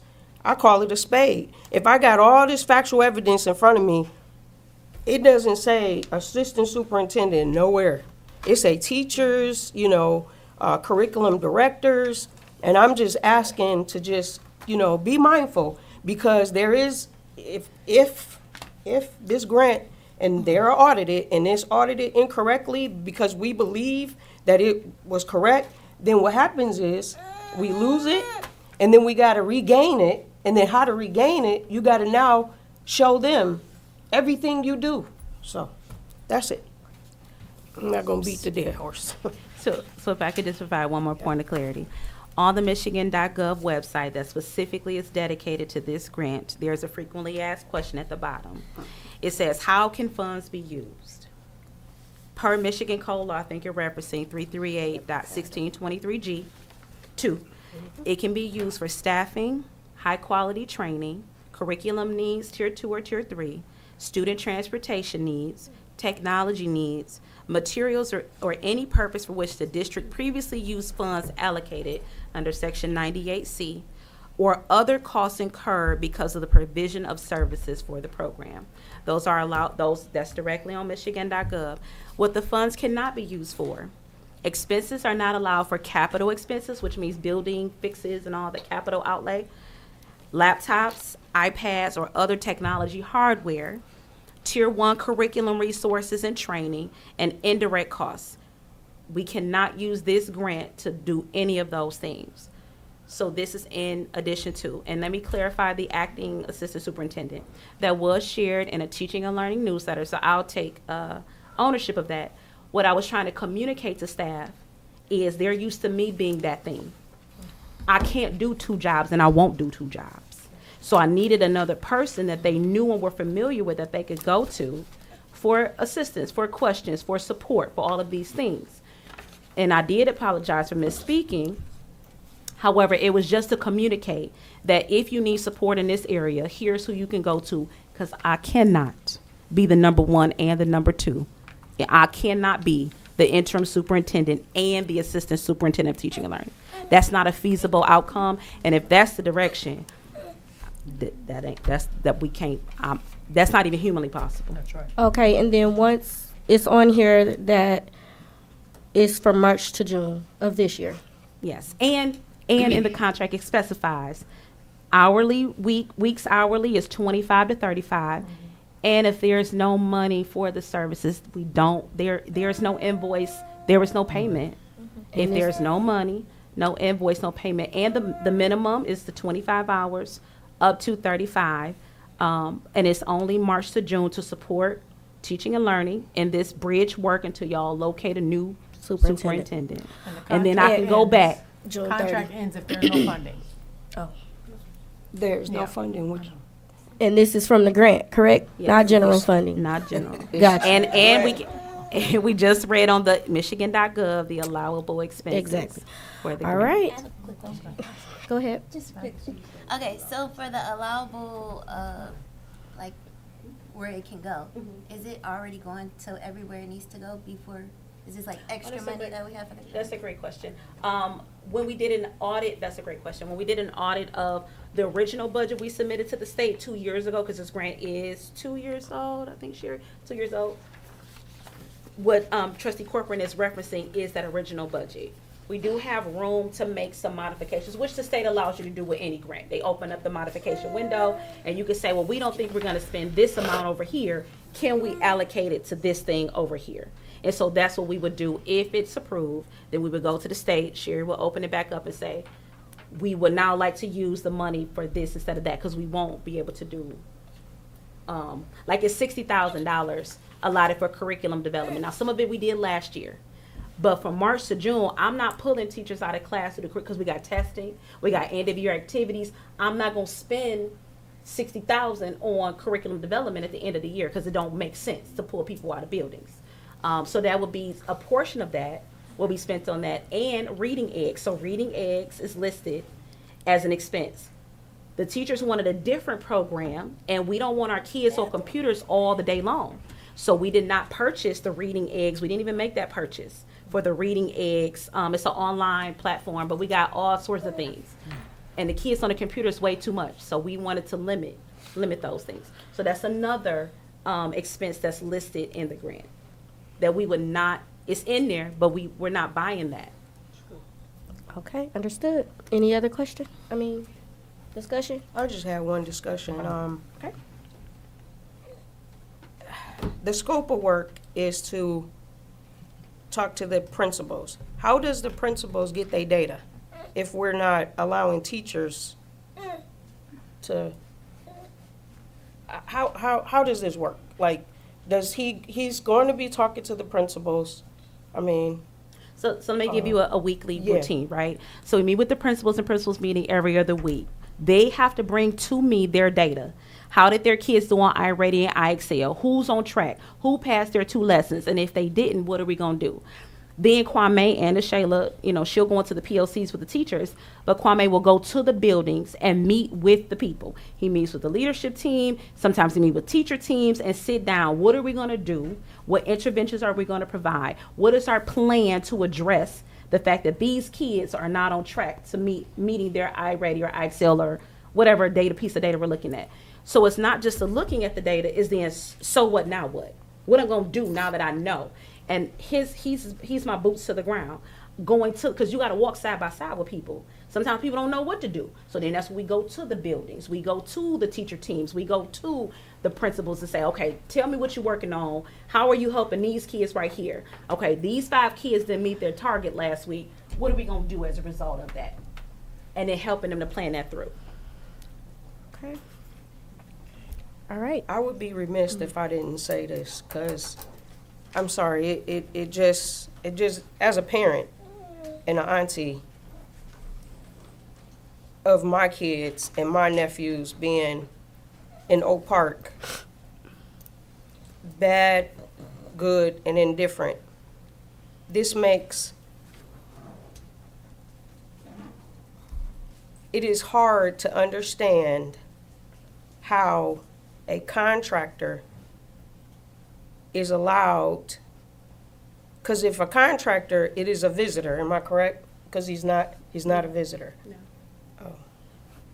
He's not a visitor. Consultant. Well, He's a- contractor only because he's paid through a different method. He's not a district. So he shouldn't have no abilities. No, then you get a background check. It's the same process. No, it's just his access. Like, what access did he have? Because we have a tax ID number. We don't have a social security number, right? So we're going off of his business qualification. We understand that you have born and raised here, but we know you from Pontiac. I get it. But I'm sorry, if I run the red light, the police officer give me the ticket because I ran the red light. It's his scope of work is to receive data, is what it sounds like, right? No, he has 5 things. Oh, well, one of the 5 is because I was just going off of what you said. He would collect the data from the principals that gets the data. I wish I could have someone kind of like. No, they bring it to me to the meeting. Oh, then you get it. Oh, okay. We're all in our I got bi-weekly you. principals meeting. They all have to get up and talk through their data. And then we talk about, so what, now what? Now that you have this information, because data is nothing but information. Now that you have this information, what you going to do? Okay. How are you going to support kids better? How are you going to support teachers better? And that's his expertise. Yes. Nobody else, just his. Well, he the best person for it right now, because listen, it's March 99.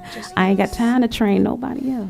But But you it works. have a teacher, you have. One person. No, you have that young lady right there. One. Who brought that beautiful presentation because Mr. Kwame was not in attendance. One. I was just saying. One He was person. not here to show us, but academically, I would like to see the academic, although the growth I see, because we were the lowest, and it'll show that we are growing, higher than those, because if you're taller than me and I'm growing more, it's gonna show I'm gonna have the more growth. I get it. But I just, for the sake of this district, I'm just gonna stick by that. I just wish he could just be paid out of another type of dollar. Only because of the research I did. But if you got something different, you say it's different, then there you go. All right. Anybody got anything else? All right, Ms. Greer, please call the roll. Madison, Yes. Tyler, Yes. Scott, Yes. Copeland, No. Perryman Tanks, Yes. And Rogers. Yes.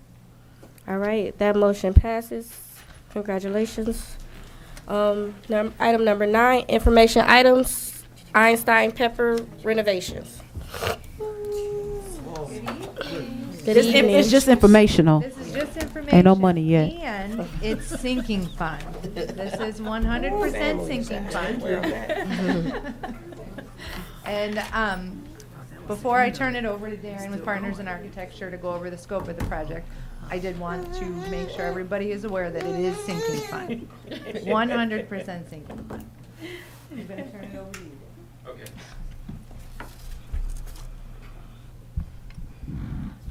Hi. Darren McKenna with Partners in Architecture. I'm the project manager for the project that we're talking about tonight. So it's for the renovations of mainly the corridors at both Einstein and Pepper, removal of flooring, ceilings, lighting replacements, controls for the lighting replacements, paint on the walls. And it's tied into the abatement cost that you saw earlier. So the abatement contractor pulls up the hazardous materials. We then go in with nice new shiny new flooring, similar to what was done at Key as far as the flooring. Same product, same durability. So we went through the process to bid this out. The bids were received last week, I believe. Yeah, about a week and a half ago. We had time to interview the bidders. There were 7 bidders who bid on the work. There was a base bid amount that was submitted, and there was alternates that were included in the bid because you never know how the bids are gonna come in, right? So let's have the base amount, which is absolutely the minimum we need to do. Let's add the alternates on. And so the bids were favorable. We had a range from approximately $630-some thousand up to $810,000. We interviewed the 3 apparent low bidders. They were all qualified to do the work, but when you accept all the alternates, Braun Construction Company was the company that was then low for the amount of $856,301. So the added alternate scope of work includes painting classrooms, painting gymnasiums, additional flooring replacements in the cafeterias, where additional asbestos tile is going to be removed and replaced with new tile, and then some other miscellaneous things like chair rails in the main office. But it gets you new lighting, LED, gets you up to 21st century standards, right? So similar in scope to what was done, I believe, at OPA previously, where lighting was replaced, so it's new LED lighting, much less wattage, more efficient to operate, leaves you more money in, I think, the general fund to use it because you're not putting it into your utility bills for the lighting. It offers dimming control as well. It meets the new energy code requirements, so it's more efficient. And then the painting, flooring, ceilings, that's all pretty basic stuff. We're taking out the ceilings, putting new ceilings in with a higher noise reduction coefficient to make the acoustics better in the corridors. The flooring's pretty self-explanatory. We went through a couple design iterations of what that could look like. It's going to be similar to Key, but we think a little bit nicer in the schools. So it was nice that the alternates were added because that's really what the scope is needed. Every classroom in those schools just about is going to be painted. Gymnasiums are going to be painted, so it's going to have a fresh new look. So at Pepper, there's that old kind of shiny block that's on the walls. We're going to paint that as well. There's a way to do that so it doesn't peel, so we're going to do that. And so it's going to look refreshed in both locations. I'd be happy to answer any questions you have. Braun is a contractor that we're recommending that did work at Lesson Early Childhood right around COVID time. So there was 2 contractors doing the work. They did the majority of the mechanical and electrical work inside the building. So they've done work successfully here at the building. My understanding is that work is still performed well, all the work they did. So it was a fairly easy recommendation because they were at least about $50,000 less than the next bidders. I just have one question, if I may. Sure. Madam President. Sure. You spoke about the dimming lights. Are those lights where when you're not in the room for so long, they shut off and then you walk in, they come on, or are these just dimmers you work with your finger? In this case, they'll drop to 50% because we don't want the corridors to be dark. Then a motion sensor, if a student walks out or a faculty or staff walks out, they're So gonna they're motion- turn back okay. up to 100%. So we don't want it dark in the rooms. But it's more efficient because it's using half the amount of wattage. Yeah. Okay. All right, any other questions? Sinking fund. I was just about to say. Mhm. Okay, thank you. Sure. Yes. Thank you very much. So, item number 10, addendum. Can we move this to the next meeting? Because we didn't get to discuss it. You're gonna discuss it at the next meeting and vote on it at the next meeting? If that's the will of the board. We didn't get to discuss it. I'm sure we all want to discuss that, right? Yes, Right? yes, for me. Okay, so, yes, please. Thank you. We'll now move to item number 11, communications. Any communications from the administration? Oh, I'm sorry. I read something from Communications, yes, communications. The district will be on spring break, starting this coming Saturday, or AKA Monday. All next week, there will be no school for students. Monday, March the 29th? 30th. 30th. 30th, thank you. You know, since we don't be on break, just the rest of the people. Monday, March 30th through Friday, April 3rd is spring break for the district. No staff or students in district. Have a happy holiday break. Thank you. Thank you, we will. All right, any communications from the Board of Education? I had just one, just a reminder of the contract renewal season. I got it off the MASB website. They kind of keep us up to par on what codes and things are happening. So just when that starts, I think it's 90 days. Because if we don't look at those, they automatically renew. So it would be good that we just take a look and see if we decide to renew. Thank you. Is that it, Trustee Corcoran? Nope, that's it. That's it? Anybody else? Trustee Tyler? First of all, I want to say thank you everyone for tonight, for your patience, a long night. I think it was well needed. Couple things I want to say. I went to the high school for parent-teacher conference. I was so excited for the gaming room, as well as we went to is it arts and craft? We went over there, and I would like for those students to come and display what they make in that arts and craft room at the high school, please. Sure. I think the community needs to see that. But that gaming room is just phenomenal. And so I think I'm gonna go see if they can teach me how to play a game. I don't know how to play no game, but I just want to say thank you. And then too, I know that we're getting ready to look for a board member to take the seat. And I believe that starts next week. Am I right, Pat? Or It's on your schedule. it's on our schedule? Yep, it's started already, the process. Yeah, I know the process started, but we come in on what day? Monday, March 30th. Yeah, Monday, March 30th for that. And so I'm excited to, find someone that is going to come on this board and just take it to the next level. So if you're out there, I'm asking you to come before us and let's do the work. Let's do the work that we all were called to do. And so I am grateful, to be sitting amongst us. I know that, sometimes it gets a little tense, but it's good. The hard questions are good. The hard questions are what's going to take us to the next level, because we need hard questions to get us to the next level. The problem was we weren't answering hard questions previously.